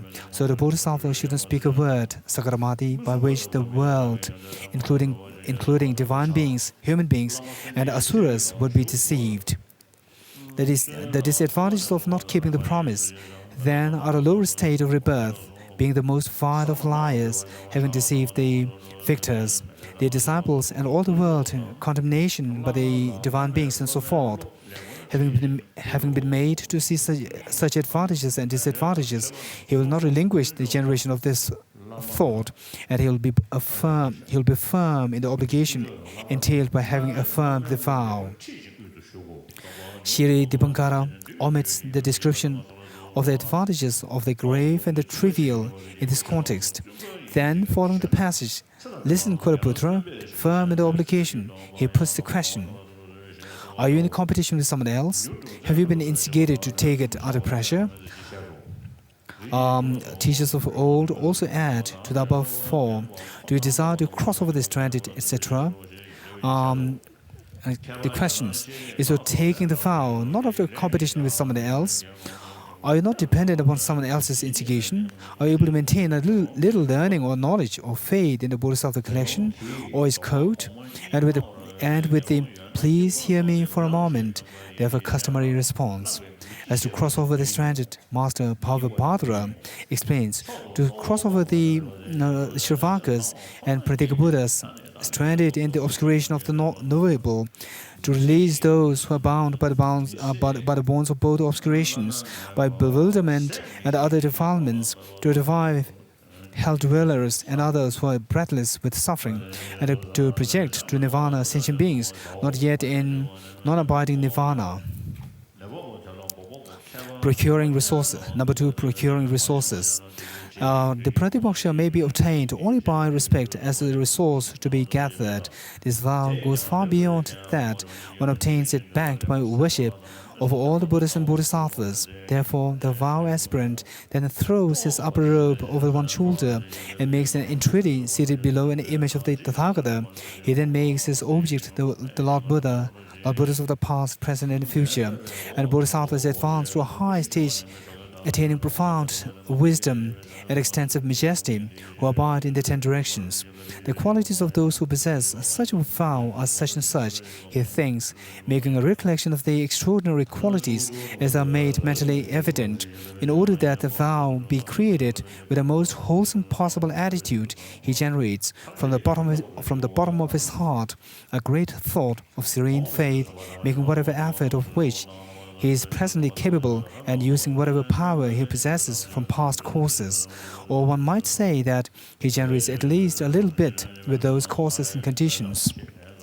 Then he should do proper worship, to be brief, cleanse the space and decorate it well, then set out meditative bases headed by images of the teacher, envisaging the Buddhas of infinity with their disciples as though they were actually present, create the intense preliminary faith of recollecting their qualities, form the notion of Buddha according to the exposition and the ceremonial procedure for entreating the teacher to sit on the lion's throne, making a beautiful display of flowers, scents, perfume, lamps, and the like, fine and plentiful. The teacher will guide the disciple's intellect and induce him to make offerings, first of prostrations and praises, then of a mandala and specific offerings to the individual 3 jewels and to the Guru. Number 3, exhortation to grant the vow soon. Then, in a humble manner, kneeling on his right knee or in a squatting position, he makes the entreaty, Kulaputra, to a lay person, or long-lived one to a younger monastic, or reverend to an elderly monastic, please grant me the Bodhisattva vow of ethics obligation. Shri Dipankara gives the phrase, please grant it soon, and has it done 3 times. The occurrence of the 3 forms of address, Kulaputra, Ayusman, and Bhatanda, shows that one is not restricted to receive the vow only from a monastic or from one senior in training. So explains Gunaprabha. The learned Gyanashri says, paths such as Tantra and the perfections should be undertaken by a bhikshu, from a learned bhikshu and not from anyone else. What is shown by this statement is that the higher 2 vows ought to be taken from a monk. If a monk is unavailable, do not take them from someone such as a lay person. But this is not to say that they will not be produced if taken from someone other. Number 4, developing high enthusiasm. Adopting one-pointed mindfulness, promote a thought that is nothing but serene. Now, by obtainment of the great treasure of merit supreme, inexhaustible, and measureless, is not far off. Contemplating that goal, stay silently seated, palms joined. Number 5, inquiring as to impediments or hindrances. The learned transmitter, standing or seated, shall make his thought unwavering and ask the recipient, Kulaputra, or Dharma brother and so, are you a bodhisattva? Have you made a resolve for Bodhi? And this he must affirm, saying, it is so. The point of the 2 questions is to stimulate this hereditary aptitude and to make firm his resolve. Master Dipankara places the development of enthusiasm below the inquiry as to impediments. Then comes the question to the disciple, do you desire to receive from me the basis of training of all bodhisattvas and bodhisattva ethics? And the disciples answer, I do seek to receive them. He proposes to have the vow imparted after this. Number 2, the actual ceremony. For the contents to be properly communicated, he should be addressed thus, will you, Kulaputra, so-and-so, receive from me all the bodhisattva bases of training and all the bodhisattva ethics, as the ethics of the vow, the ethics of collecting factors, virtuous factors, and the ethics of accomplishing the welfare of sentient beings, whatever the basis of training and the ethics of all bodhisattvas of the past whatever the basis of training and the ethics of all bodhisattvas of the future, and whatever the basis of training and the ethics of all bodhisattvas presently abiding in the 10 directions, maybe whatever the basis of training and the ethics in which all past bodhisattvas have trained. All future bodhisattvas will train, and all present bodhisattvas are training. The question is asked to him 3 times in full, and each time he affirms, yes, I will. Basis of training are the foundations for training in something. Ethics is that in which one trains. Furthermore, it is undertaken by presenting an affirmation to trainings here shown to be shared by bodhisattvas. Of the 3 times, to the description of how to train in them, and to the 3 modes of ethics comprising both of these. Number 3, the concluding ceremony, 4 parts, announcement. Before that same image of the Tathagata, he should fall at the feet of all Buddhas and Bodhisattvas alive and flourishing in all of space, palms joined. He should say, "This Bodhisattva named so-and-so has 3 times received from me the Bodhisattva so-and-so, the Bodhisattva vow of ethics obligation. I, named so-and-so, being witness, announce it to those highest of nobles in the boundless infinite realms of the universe in all directions, who though not visible, have knowledge, of which all sentient beings are entirely visible. This Bodhisattva, named so-and-so, has undertaken the Bodhisattva vow of ethics. He should say this 3 times. The disciple as well, who has remained seated, does his devotion at the feet of the Buddhas and the Buddha's children of the fields of all directions. Then he does 3 actual prostrations and strews flowers in each directions. At the end, he joins palms, standing, and begins with, Let the Buddhas and Bodhisattvas dwelling in the 10 directions please take note," followed by the actual announcement. The prostrations above and below are visualized. I should do those to the east and west. Invisible to myself, visible to the Buddhas with their disciples. Number 2, jubilation for the benefits. As soon as the act of undertaking the vow of ethics has been completed, the very nature of things is that a sign such as movement of earth will appear to Buddhas and high-stage bodhisattvas alive and flourishing in the infinite realms of the universe in all directions, by which it comes to their notice that a bodhisattva is undertaking the vow of the Buddha's disciples. Thereupon it comes to their notice where, by whom, and from whom it has been taken, and having been noticed, it enters their intuitive vision. With that intuitive vision, the realization enters their hearts that a bodhisattva so-and-so in a certain realm of the universe has received the bodhisattva vow of ethics obligation from the bodhisattva so-and-so, and they love him variously. The Buddhas as a child, the Buddha's children as brothers and sisters, their good hearts feeling. May he attain the goal without any hindrance.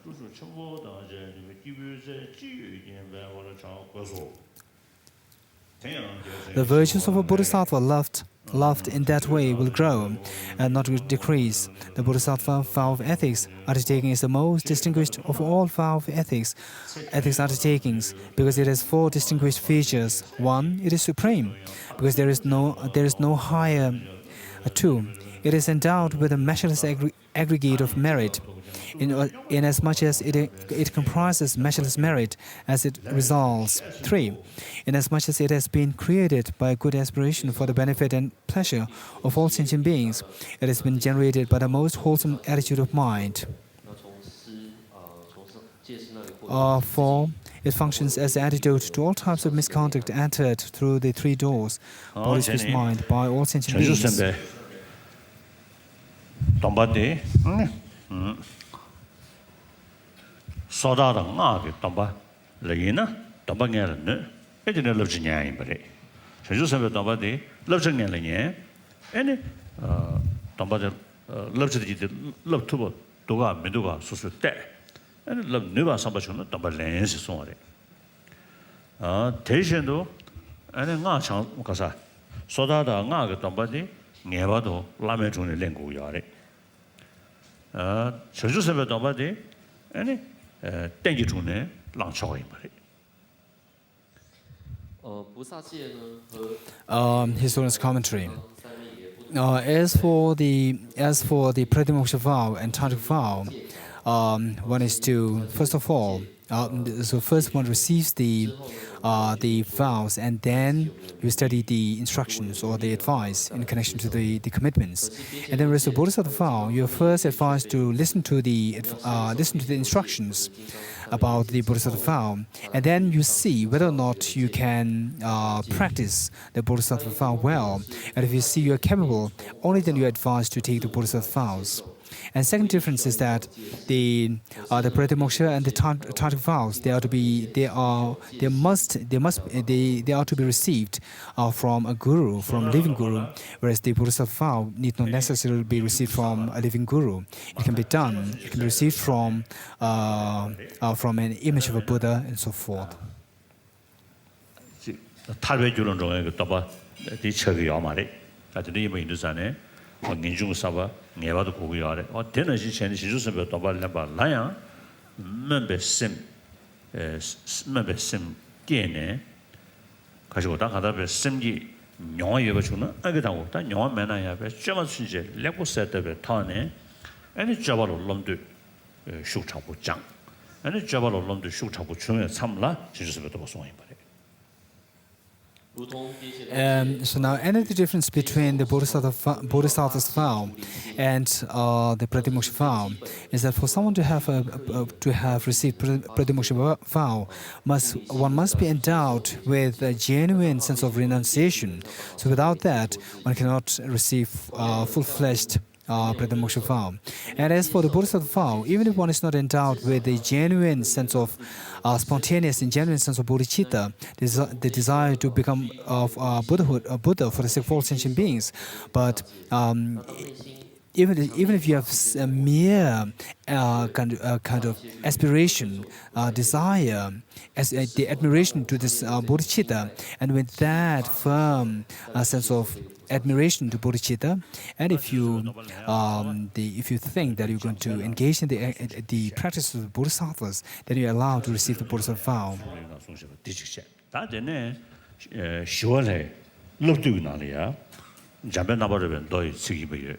디타네 지스베 도바송야 직체 양 준주기 나리야 지스베 도바송야 직체 카르다 숨그수셔래 야 다르지 나게 왕고베 그돌이야 지스베 도바 내가 숨고야래 대다게야 저게 타네 송야 직체니 시설도 봐. 那在这里呢，就是 And as for the ritual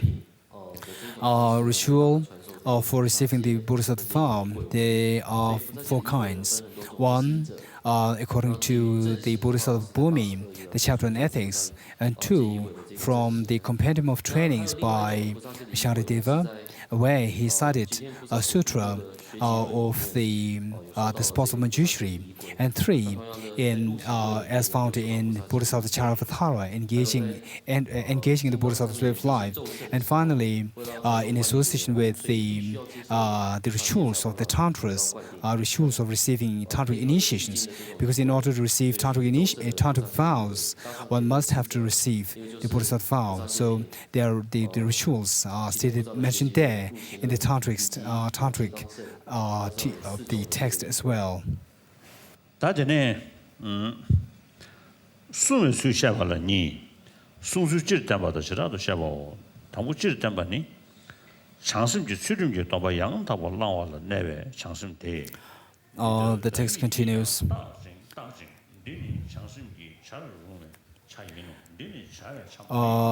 Line number 10 from the bottom. To undertake the Pratimoksha vow does not approach page 149.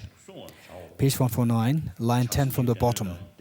To undertake the Pratimoksha vow does not approach 100th part of the merit of undertaking this Bodhisattva vow of ethics, nor 1,000th, nor any number, fraction, calculation, example, or comparison. The second last. 장세 수렴료 적으면 또 장사를 하는 이름으로 되는지 마무 두번 들려자 년데스 도지 대다 대다도 장승 열레베시 동자 도모 송보다 저베시 Page 149, the second last paragraph, thanks offering. Teacher and disciple both repeat the offerings made previously to Buddhas and Bodhisattvas of the boundless infinite realms of the universe in all directions. Falling at their feet in devotion, they make a devoted prostration and arise.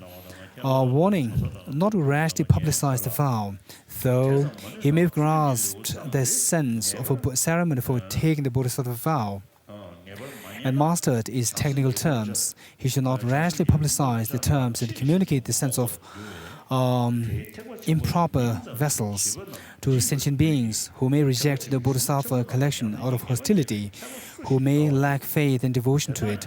Why so? Those who lack devotion to it, who are obscured by the great obscuration to unawareness, may repudiate what they hear, saying, it's bad, it's wrong, it's senseless.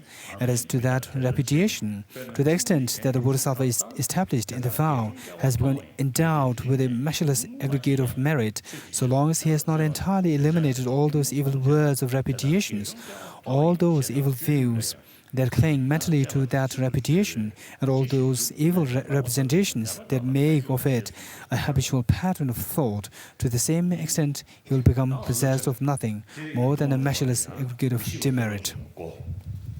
되네 밤에 보통은 중요하고 유모만 보통은 중요하고 난 같이 산다. 야, 내가 가서 미시부 돈 주고 러서 미시부 돈 주고 밤에 보통은 중요하고 먹고 보통은 중요하고 유모만 보통은 중요하고 어디시디 지리자네 미시부 돈 주고 송고 여바 인데 어다 러치 칼칼 여바디디 러중전이 시고야리 His own commentary. After having received the Bodhisattva vow, then you should make sure that you are not defiled by by breaching any of the commitments, any of the vows of the Bodhisattva. So, as for that, we should know that there are 4 doors by which defilements or infractions of the vows can happen. 1, the ignorance as the door. Second, being not alert as the door. Third, excessive affliction as the door. And third, not being respectful to one's trainings as the door to the infractions. So, to overcome the first door, that is the door of the ignorance. In order to overcome that, one should first of all study the various commitments, the various the vows of the Bodhisattva well, and to make sure that you are not, you don't slide into to having the infractions because of the ignorance. The text continues.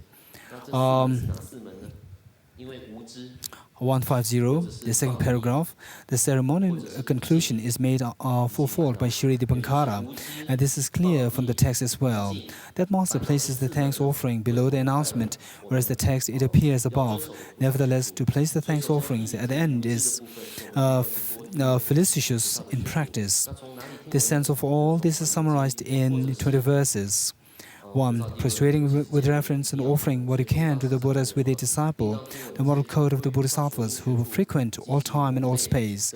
That treasury of all merit, with it as your lofty intention from a guru maintaining and learned in the vow, who is capable, you should take it. At that time, because of the virtue in that, the Buddhas with their disciples, with their virtuous hearts, forever consider you as a beloved child. The first 2 lines indicate the ceremony as it is applied. The next 6 point out what is to be undertaken, the intention with which to undertake it, and the source from whom it should be taken. The 4 lines indicate the ceremonial conclusion, jubilation for the benefits. Number 2, the ceremony without a guru. If no person endowed with the above-mentioned qualifications is to be found, then the Bodhisattva, before an image of the Tathagata, should take the Bodhisattva vow by himself, throwing his upper robe over one shoulder, and either kneeling on his right knee or in a squatting position, he should speak thus: I, known as so and so, appeal to all the Tathagatas and high stage bodhisattvas of the 10 directions. Before them, I undertake all the basis of the training of the bodhisattva and all bodhisattva ethics, whatever ethics of the vow, ethics of collecting wholesome factors, and ethics of accomplishing the welfare of sentient beings, have been trained in by all bodhisattvas of the past, will be trained in by all bodhisattvas of the future, and are being trained in by all the bodhisattvas present abiding in the 10 directions. Having said this 3 times, he should rise, or the rest should be understood as above. The other ceremonial procedures are said to be similar to those of the ceremony with a guru. Upon that basis, to omit or include the rest does not appear in the commentaries, but I consider it permissible to leave out the topics of inquiry, the announcement, and the warning against rash publicity. As to the presence or absence of a guru, if going involves impediment to one's physical life or to spirituality, then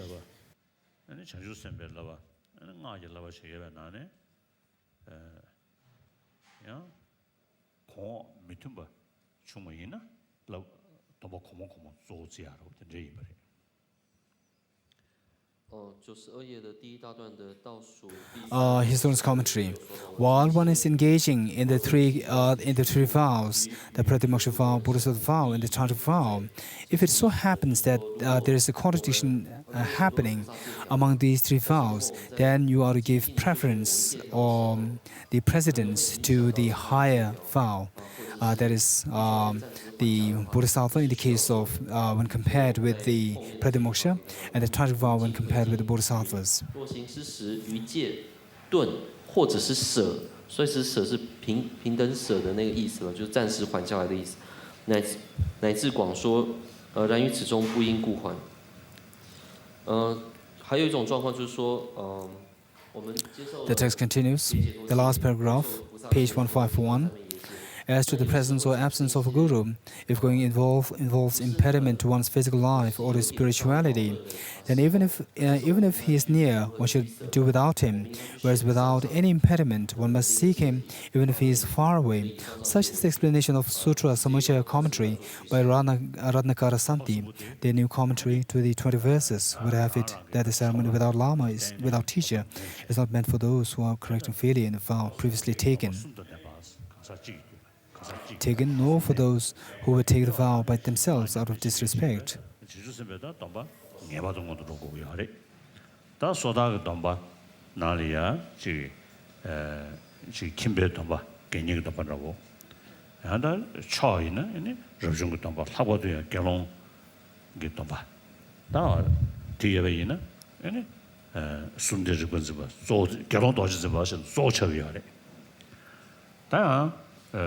소다게 가서 우리 그게 더 강한 랑매를 심어 있나요? 다 아니 가이나 순대 마찬 맞다. 저다. 저다 나냐는 생각에 때 초대 소다가 더 봐. 기본적으로 좀 더 강한 거지 이거지. 대화를 주셨으면 또 뭐 여체. 안되는 거 아니죠, 뭐 제세. 독수요래. 다들 또 봐디. 아니 다 가서 별 강제 중에야 개발나려야 해지 돈뱅고 내 줄이야 되지 순간지 버리. 저런 부지게 동숨고 타대도 아니 가서 되기를 내가 요소래. 숨대지 군즈뭐 대 결론도지서 대기를 또 순간 아니 뭐 타대도 열어있어. 그래서 이들 안에 야 이제 뇌 라바페 냐바 뇌 라바 표이네야. 연 제주선배 더 받아 가지고 더 받아 대대하러. 와 진짜 이게 말이. 나중에 진짜 송샤. His Holiness commentary. By knowing the benefits and the qualities of each of these vows, the Pratimoksha vow, Bodhisattva vow, and the Tantric vow.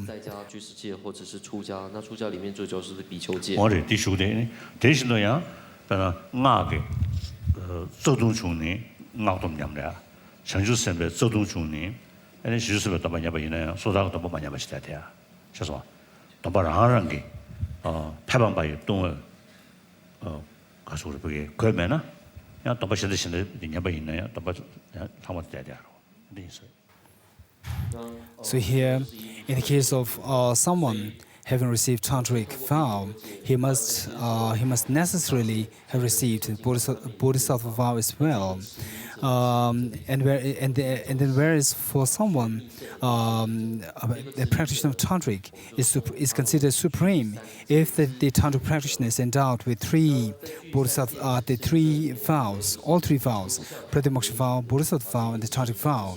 So maybe one can receive a layperson vow in the context of the pratimoksha, or you can receive the bhikshu or the Sramanaran vow in the case of monastic, and then on top of that you can receive the bodhisattva vow and tantric vow. If that happens, then that practitioner is the supreme of all tantric practitioners. And then in terms of the entity of the vows, there are divergent views. Some say that these someone having all these three vows, these two vows are there as of the same nature, as of the same entity. But Rinpoche, he proposes a different view that someone having these three vows, he or she is having these three vows, remaining distinct from one another in a single continuum, or a mental continuum of the same person. For example, if it is a bhikshu or bhikshuni practitioner of tantra, so there, even if the person has the tantric vow degenerated, but since that these three vows remain as distinct from one another, the other two vows can remain intact. And similarly, if the bhikshu or the bhikshuni has his or her the pratimoksha vow undermined, then still the other two vows can remain intact. So this is the standpoint of Rinpoche. The text continues. Page 151, line 6 from the bottom. They must rely upon the ceremony with teacher. In the latter instance, if someone is taking it by himself, although a teacher is present out of disrespect for him, this is true. In context of correcting the vow, however, the old commentary acknowledges the propriety of taking it from a teacher if one is present. If not, of taking it by means of ceremony without a teacher. He, Shantarakshita, proves this with his very citation of the ceremony without teacher from the Bodhisattva Bhumi. This is certainly the intention of Nobila Sangha, for he places the passage, if no person endowed with those qualifications is to be found, in the context of heeding the vow. Nowadays, the teaching is very downtrodden, and it is especially important that you take the high and low vows, the gateways into all vehicles, high and low, and then make your own training the most cherished thing, guarding it as though it were a daytime star. There's no way to take pratimoksha and tantra vows in the initial ceremony without a guru, quite apart from the source of their reception, who has the complete set of characteristics described in the texts. If it appears difficult to find a guru in whom, among good qualities and faults, the good qualities are predominant, then this bodhisattva vow, even if you are taking it for the first time, so long as the source with the proper characteristics cannot be found, may be taken with a pure ceremony before meditative base. The characteristics being mentally created in full. In this, it differs from the other two vows in the manner of its initial obtainment, and those who are intelligent, having taken it correctly, will labor enthusiastically with whatever human skill they may possess at keeping it. Furthermore, as the victor's son Shantideva says, "Now my life is fruitful, having obtained a human birth. I'm born today in the Buddha's family and become a child of the Buddha. Having obtained the vow, you should think, in line with this avowal, Now my life has meaning. I've reached the core of this human existence. I've assumed and been admitted into the ranks of the Buddha's disciples. And from now on, whatever I do must be in harmony with the family and render no pollution to this faultless noble clan. Generate an attitude that thinks, now come what may, let me not soil it with the pollution of transgression. The explanation of how to take it is complete. The explanation of how to keep it, two parts, the general instruction on how to keep it, and the specific explanation, general instruction. The Bodhisattva who has been established in the Bodhisattva vow ethics, obligation should, on the one hand, deduce again and again for himself, this is the right thing for the Bodhisattva to do, this is not a fitting thing for the Bodhisattva to do, knowing the grounds for involvement and the grounds for avoidance, and he should thenceforth perform and guard his actions in accord with just what is thus determined, listening on the other hand to the collection of Bodhisattva scriptures or to this contracted code of the collection. He should train in accord with just that in order to accomplish the many thousandfold bases of training promulgated in those various scriptures. The Shiksha Samudaya says, the vow of a Bodhisattva appears in the greater vehicle in detail, and by not relinquishing the spiritual advisor and always looking into the scriptures, although the chief thing is to accustom oneself to the grounds of Bodhisattva training, the best means for keeping the vow is not to relinquish the advisor. Furthermore, one must listen to the precious scriptures in general, and the Bodhisattva Bhumi and Shiksha Samudaya in particular. Anyone incapable of this much who refuses to listen securely to one of the chapters on ethics of the Bodhisattva Bhumi and the Shiksha Samudaya will be exceedingly stupid as to how a Bodhisattva should train. For such one, greater vehicle is a mere name. Fools can delude themselves, but what scholar who has found the security of taking the great texts of the greater vehicle to heart would be satisfied with that. Having listened to them, moreover, one must train himself in the training with exertion, not like a poor man counting the wealth of the rich. The Varga says, people who say great many relevant things but carelessly fail to act accordingly are like a cowherd counting someone else's cattle.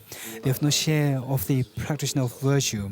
Those who say but few relevant things and live and act according to the doctrine, forsaking desire, aversion, confusion, gain their share of the practitioners of virtue.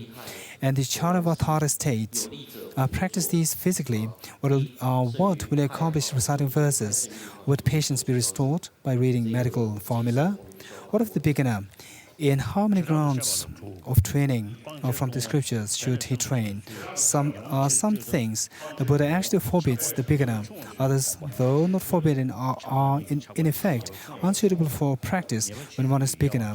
With these two exceptions, not to train oneself in all Bodhisattva trainings is fault, as the Shiksha Samudaya puts it. To speak generally with respect to the Bodhisattva, he should train himself in all of them with two exceptions, those who are unsuitable for cultivation and those expressly forbidden to be trained in by a beginning Bodhisattva.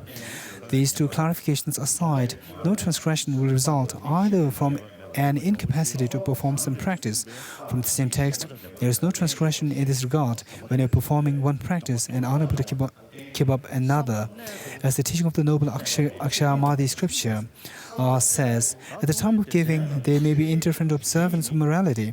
And the scripture of the 10 stages says, do not relax, even if the remaining practices cannot be performed. Do them as well as you suitably can. When training yourself in those trainings, there are two criteria for transgression. One, to produce complete pleasure and happiness, and to placate all pain and unhappiness for all sentient beings requires steady, heartfelt application of body, speech, and mind. To neglect it, failing to sustain the effort, is a matter of transgression. To neglect it even for a single moment is the same. Even if your effort is sustained, failure to seek and to establish a favorable environment for it, and failure to take measures to remedy conditions contradictory to that effort is likewise a matter of transgression. Neglecting to remedy major pain and unhappiness for fear of relatively minor forms of them, and reluctance to forego a minor goal in favor of a major one, even for a single moment, requirement is a matter of transgression. There is no offense in not performing a practice of which you are incapable, for in this case, no training is prescribed for you, and the requirement does not exist. If you do make an effort in regard to it, and transgression should ensue, the transgression may be included in the general confession of misdeeds. An express confession is not necessary for you to be absolved of it. To fail to attempt practices of which you are capable is a fault. Incidentally, this is thought to be reprehensible by nature. It would seem to be included among the set of misdeeds that are undertaken in full awareness. 2. The second criterion for transgression involves two sorts of bodhisattva transgression in its turn. Briefly, there are 1. The transgression of proceeding without examination, and the transgression of examining the matter by then being beyond propriety. 1. To undertake a deed of which you are capable, or not to undertake it, or to be indifferent to it without having examined the right or wrong of it, is a transgression. 2. To examine the right or wrong of the deed, then be beyond propriety, acting perversely in regard to whether or not you should do it or not, or to be indifferent, being beyond the scorn of anyone, down to the servant of the lowest untouchable, is a matter of transgression. Such are the generalities of training implicit in the Shiksha Samuchaya. The things fit to be done and not to be done are summarized in the 20 verses. For others, as for yourself, what is painful may be beneficial, do beneficial, pleasant things, but not pleasant if not beneficial. Here, beneficial refers to a result that is pleasant in future, because it causes the deed in question is undefiled and unreprehensible. Pleasant indicates pleasurable feeling. Limit yourself to what will achieve immediate pleasure and long-term benefit for yourself and others, and to what will not cause immediate pain and harm in the long run for yourself and others. Something beneficial for the future must be done despite any short-term suffering. For example, to block potential misbehavior may result in immediate unpleasantness. It's like strong, very distasteful medicine that appears harmful in the present, but it's resorted to ultimately because of its beneficial benefit for an illness. Sexual misconduct, on the other hand, appears pleasurable in the short term, yet from it spreads great suffering in the future. One must block it as though it were a tasty rice pudding laced with poison. This should be considered in context of the Bodhisattva Bhumi, discussion of the causes of welfare, benefit, and pleasure for oneself and others. 2. Specific explanation, 6 parts. Transgressions to be avoided, how to guard the mind from them, the means to remedy failure, the intention behind declaring attachment to be a minor fault, the distinction between major and minor fault, and the cause for maintaining contact with well-being. 1. Transgression to be avoided. Upon what sort of basis does transgression grow, and what categories of transgression does it produce? As to the basis, the text states, and for all of these, it is understood that one is quite without fault in cases of a distraught mind, being hard-pressed by a feeling of suffering and not having undertaken the vow. So transgression requires a set of two factors, that the vow has been obtained and not relinquished at a normal state of mind. As to the categories of factions of transgression, they are restricted to 2. The old commentary to the 20 verses says, hence there are only 2 factions of fault in the Bodhisattva vow, those included among events that are grounds for defeat, and those included among events that are misdeeds. This is dissimilar to the 5 classes of fault and amongst vow.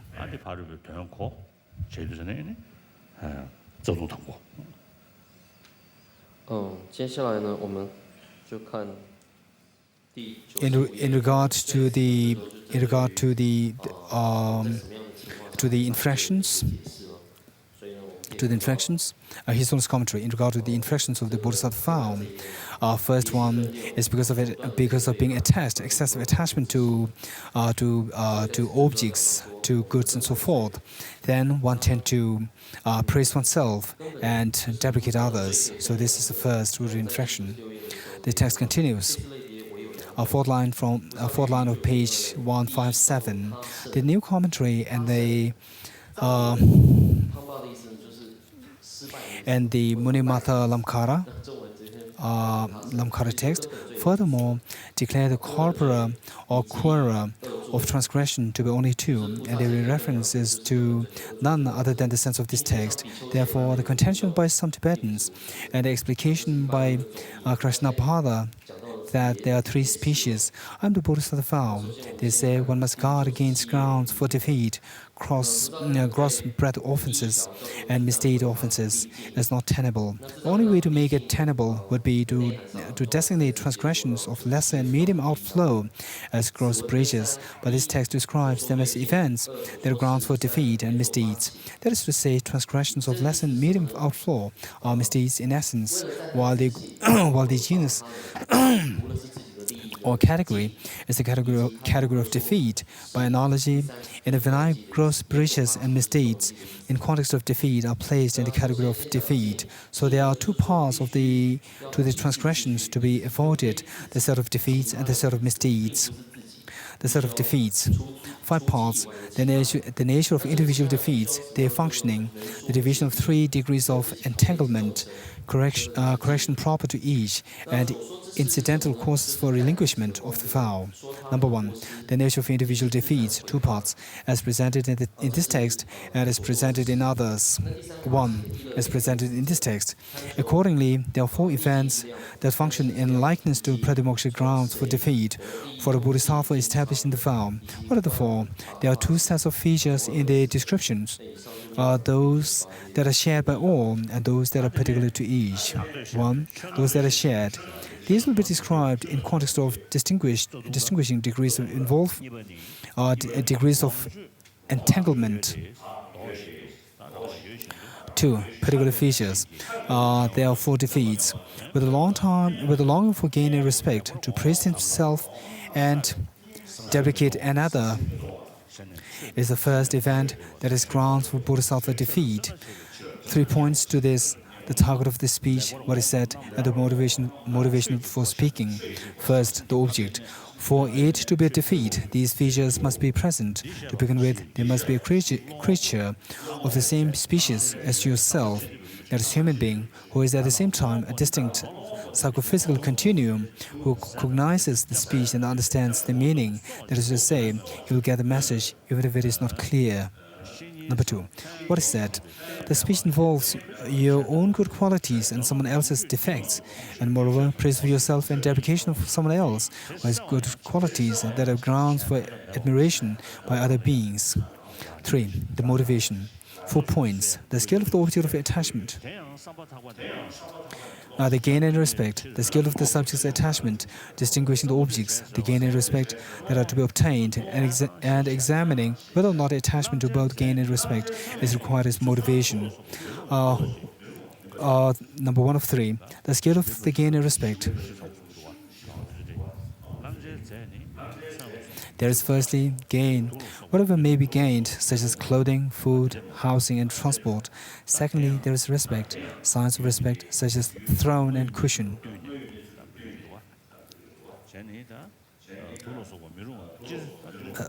2 of 3, the subject's attachment.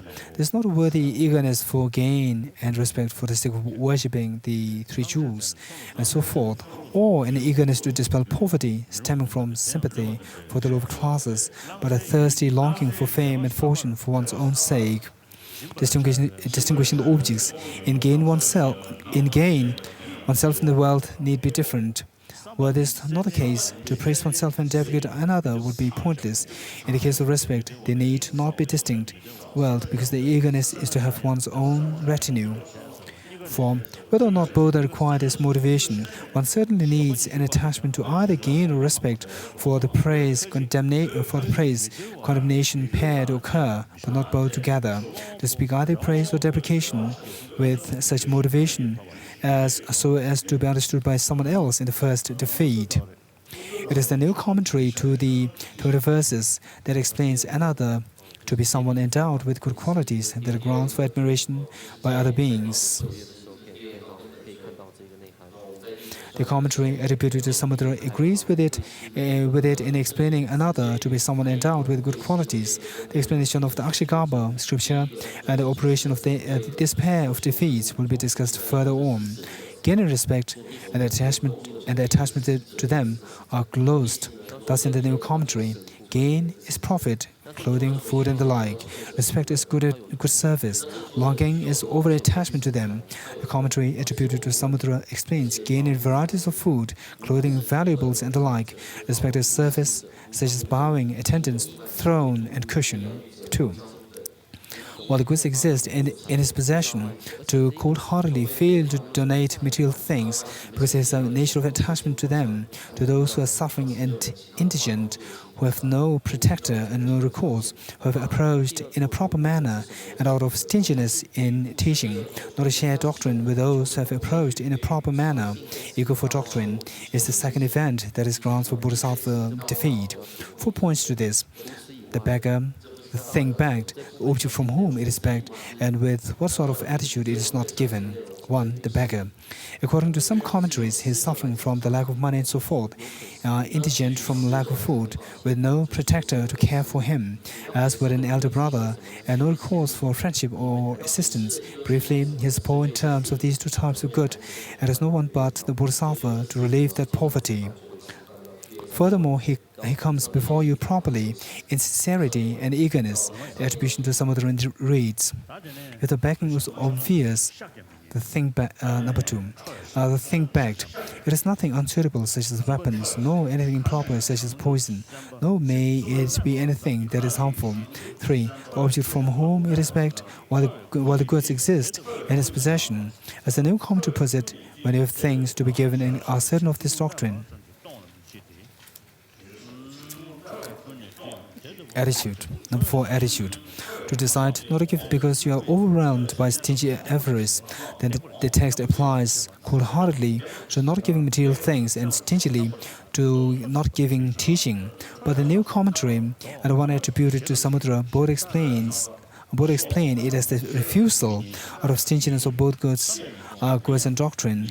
The 20 verses correctly takes this view as well. Some Tibetans say that your decision not to give is insufficient for defeat. You must also cut the hopes of the beggar. This is not substantiated by any Indian text and misses the point. 3. The Bodhisattva develops such involvement in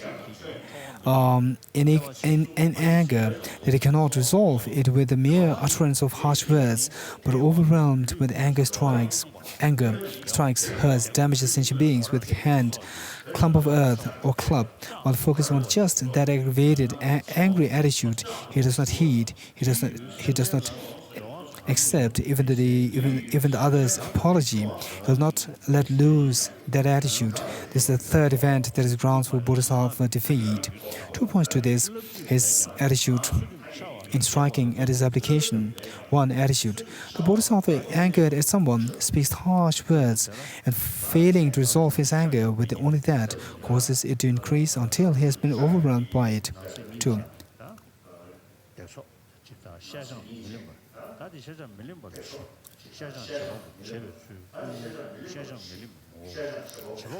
Number 2, application. This influence he strikes the other person with his actual body or with something thrown by it or connected to it. He hurts by throwing into prison and so forth. He damages by whipping, bondage, and the like. The object, what type of creature among sentient beings, is unclear. It would seem, however, that we must understand it as a creature whose species corresponds to one's own. For it appears to be an object of harsh speech, and the Shiksha declares that striking those who break the immortal code is a seminal transgression, not accepting an apology. 4 points.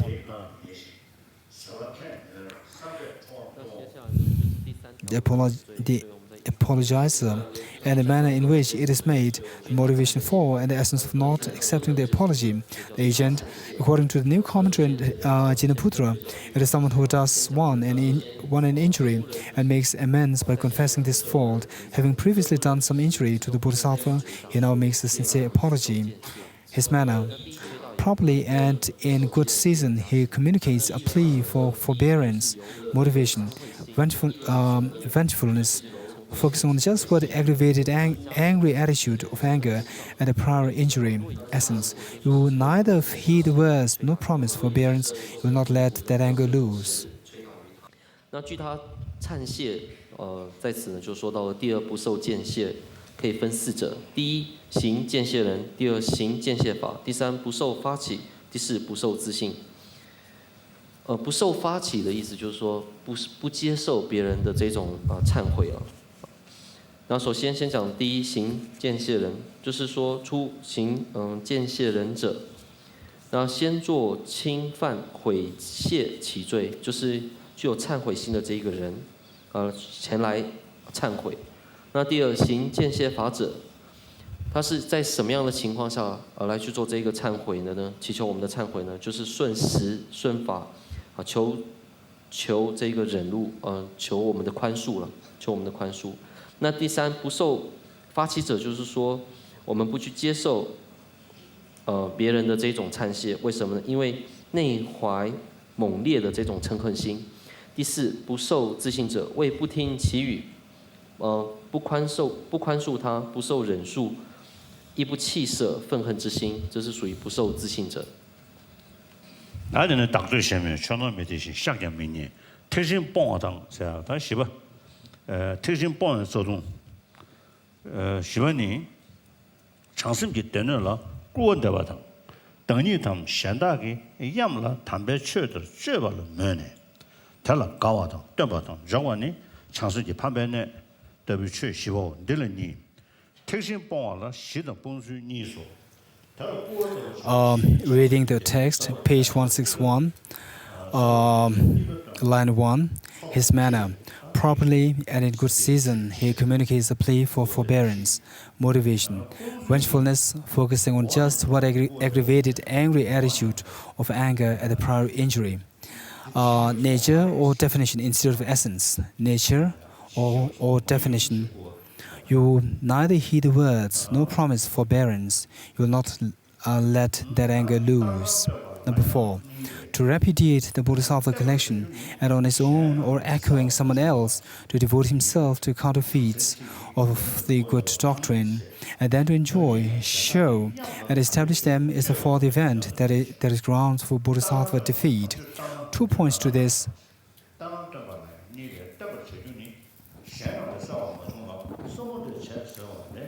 2 points to this. The greater vehicle that is the basis for rejection and the manner of rejecting it. 1. The basis for repudiation is the general corpus of works that is the Bodhisattva collection, both the profound and the extensive. Number 2. The manner of rejection is repudiation, as will appear below. There are 2 points to be made as well in regard to showing something that resembles it. Firstly, what is to be shown is not clear from the other commentaries. The attribution to Samuddra explains it as the teaching of a limited scope of heterodox teachings. Although these do bear a resemblance to the good doctrine, they are not specifically resemblances of the greater vehicle, so one should take it as everything that accords with evil doctrines. Secondly, the way of showing it, enjoying it yourself, you will teach it to others and initiate them into its philosophy. The mnemonic summary of these defeats appears in the 20 verses. That which developed from severe defilement functions as destruction of the vow. The 4 transgressions of it are considered similar to defeats. With attachment to gain and respect, praising oneself and deprecating another, stingily not giving doctrine and wealth to the suffering, poor and forsaken. Heedless of another's confession, striking him out of anger.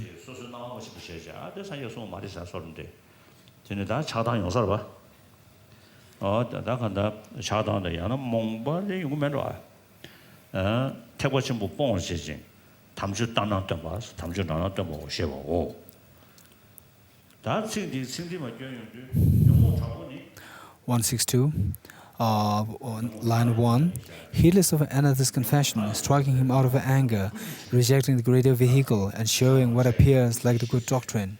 님이 믿어 전전 말로다 강공모서 체미 군지시 사 손대야 되리 요모 잡으니 군지 첨보 군지 시가 상연도 군지 첨보 대시반의 장심 dom된 대요 팔을 깨네 패판바 사 패판바의 His Holiness commentary. In all the case of there's the mention of the 4 entanglements. 4 entanglements. entanglements in association with breaching the Bodhisattva's vow. They are one, not being aware or not viewing the faults of the transgressions. Number two, not wanting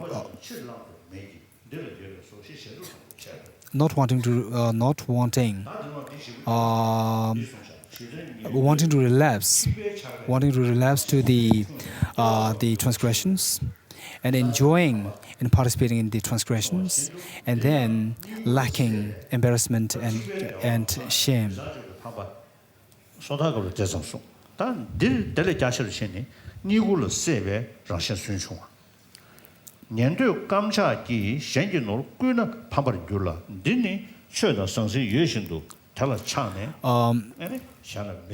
Reading the text, 162, second paragraph, severe defilements refers to total involvement.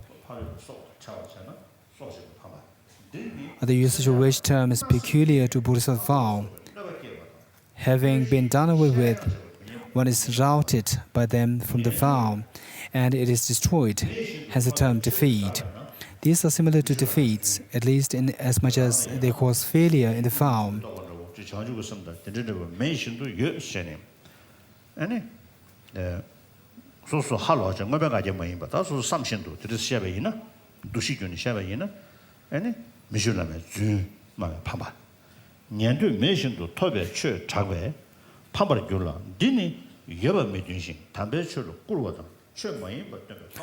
The text continues. These are similar to defeats, at least in as much as they cause failure in the vow, but they are not completely similar, for with the occurrence of defeat for the monk in this sense, his own commentary, in the sense of monastic, in the sense of pratimoksha, he loses the obligation, but such is not the case here. Such is the explication of the Bodhisattva.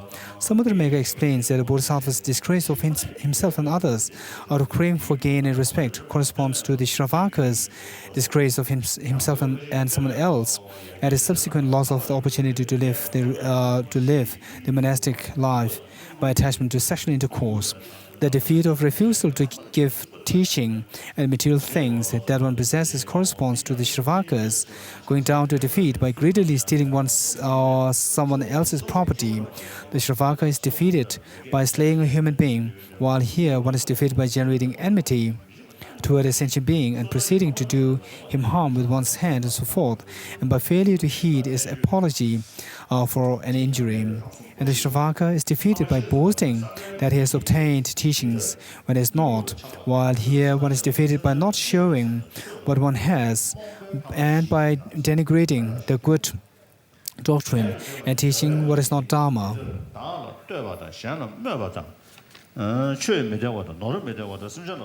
His Holiness commentary.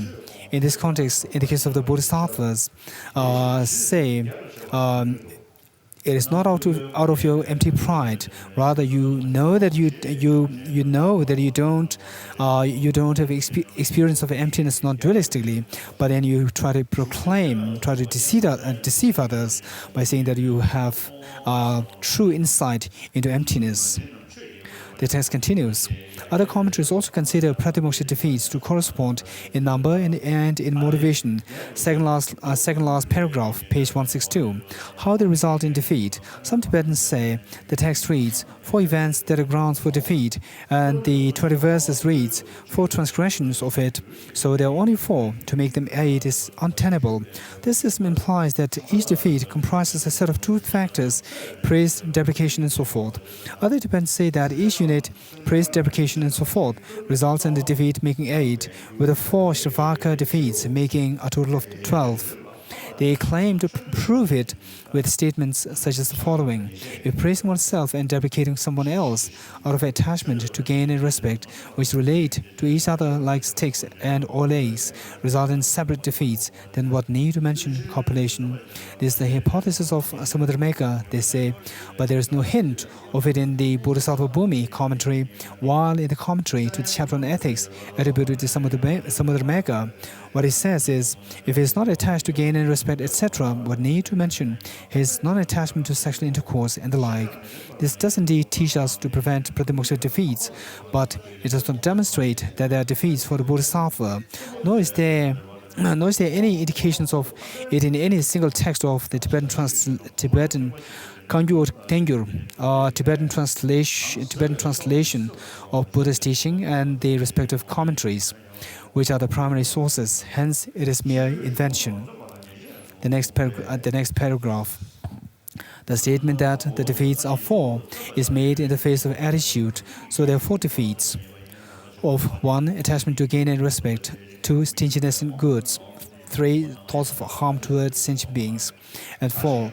The stupidity of abusing the doctrine. There are 8. On the other hand, in view of their application, so there are defeats of 1 and 2, praising oneself and deprecating another. 3 and 4, not giving doctrine and not giving well. 5 and 6, striking sentient beings and not accepting an apology. And 7 and 8, rejecting the good doctrine and teaching a semblance of a doctrine. By the same token, the Munimata Lamkara explains, on the one hand, that there are only 4 seminal transgressions in the Bodhisattva collection, and on the other hand states that the 4 seminal transgressions, praising oneself and deprecating another, and then the rest, are each twofold, that is, two ways, there are 8. 一个是以啊，那在句的部分就是在此中呢，是在101页的时候就说到了。 In this text, the praise, deprecation, and the rest are promulgated separately as 8. And Samudra Megha, in dealing with the second defeat, says, not to give to a beggar is distress, not to share the doctrine will result in defeat, describing each unit as a defeat, and this pertains as well to the other 3. Not only does Abhaya make them 8, this appears also in the commentary to the Sutra Samuchaya as clearly being 8 defeats, and the advances of old of Sri Dipankara's tradition propose them to be 8, so I take the number of defeats to be 8.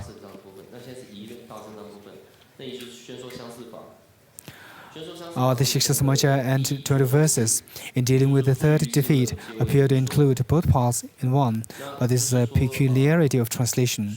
The sense is to make true of it, for the old commentary to the 20 verses explains it according to the Bodhisattva Bhumi, and the commentary to the Bodhisattva Chara of Thara by Prajna Karamati, the translation of the lines in the seminal Shiksha Samachaya reads as follows: striking sentient beings out of anger, and while conscientiously enjoying it, intolerant of sentient beings.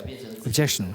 To define each unit as a defeat contradicts the promulgation of the same thing as a misdeed, in not giving to those who seek doctrine, not giving to those who seek wealth, abuse in return for abuse, and so forth, rejoicing someone's excuses, rejecting the greater vehicle, application only to outside treatises, and taking pleasure in that application.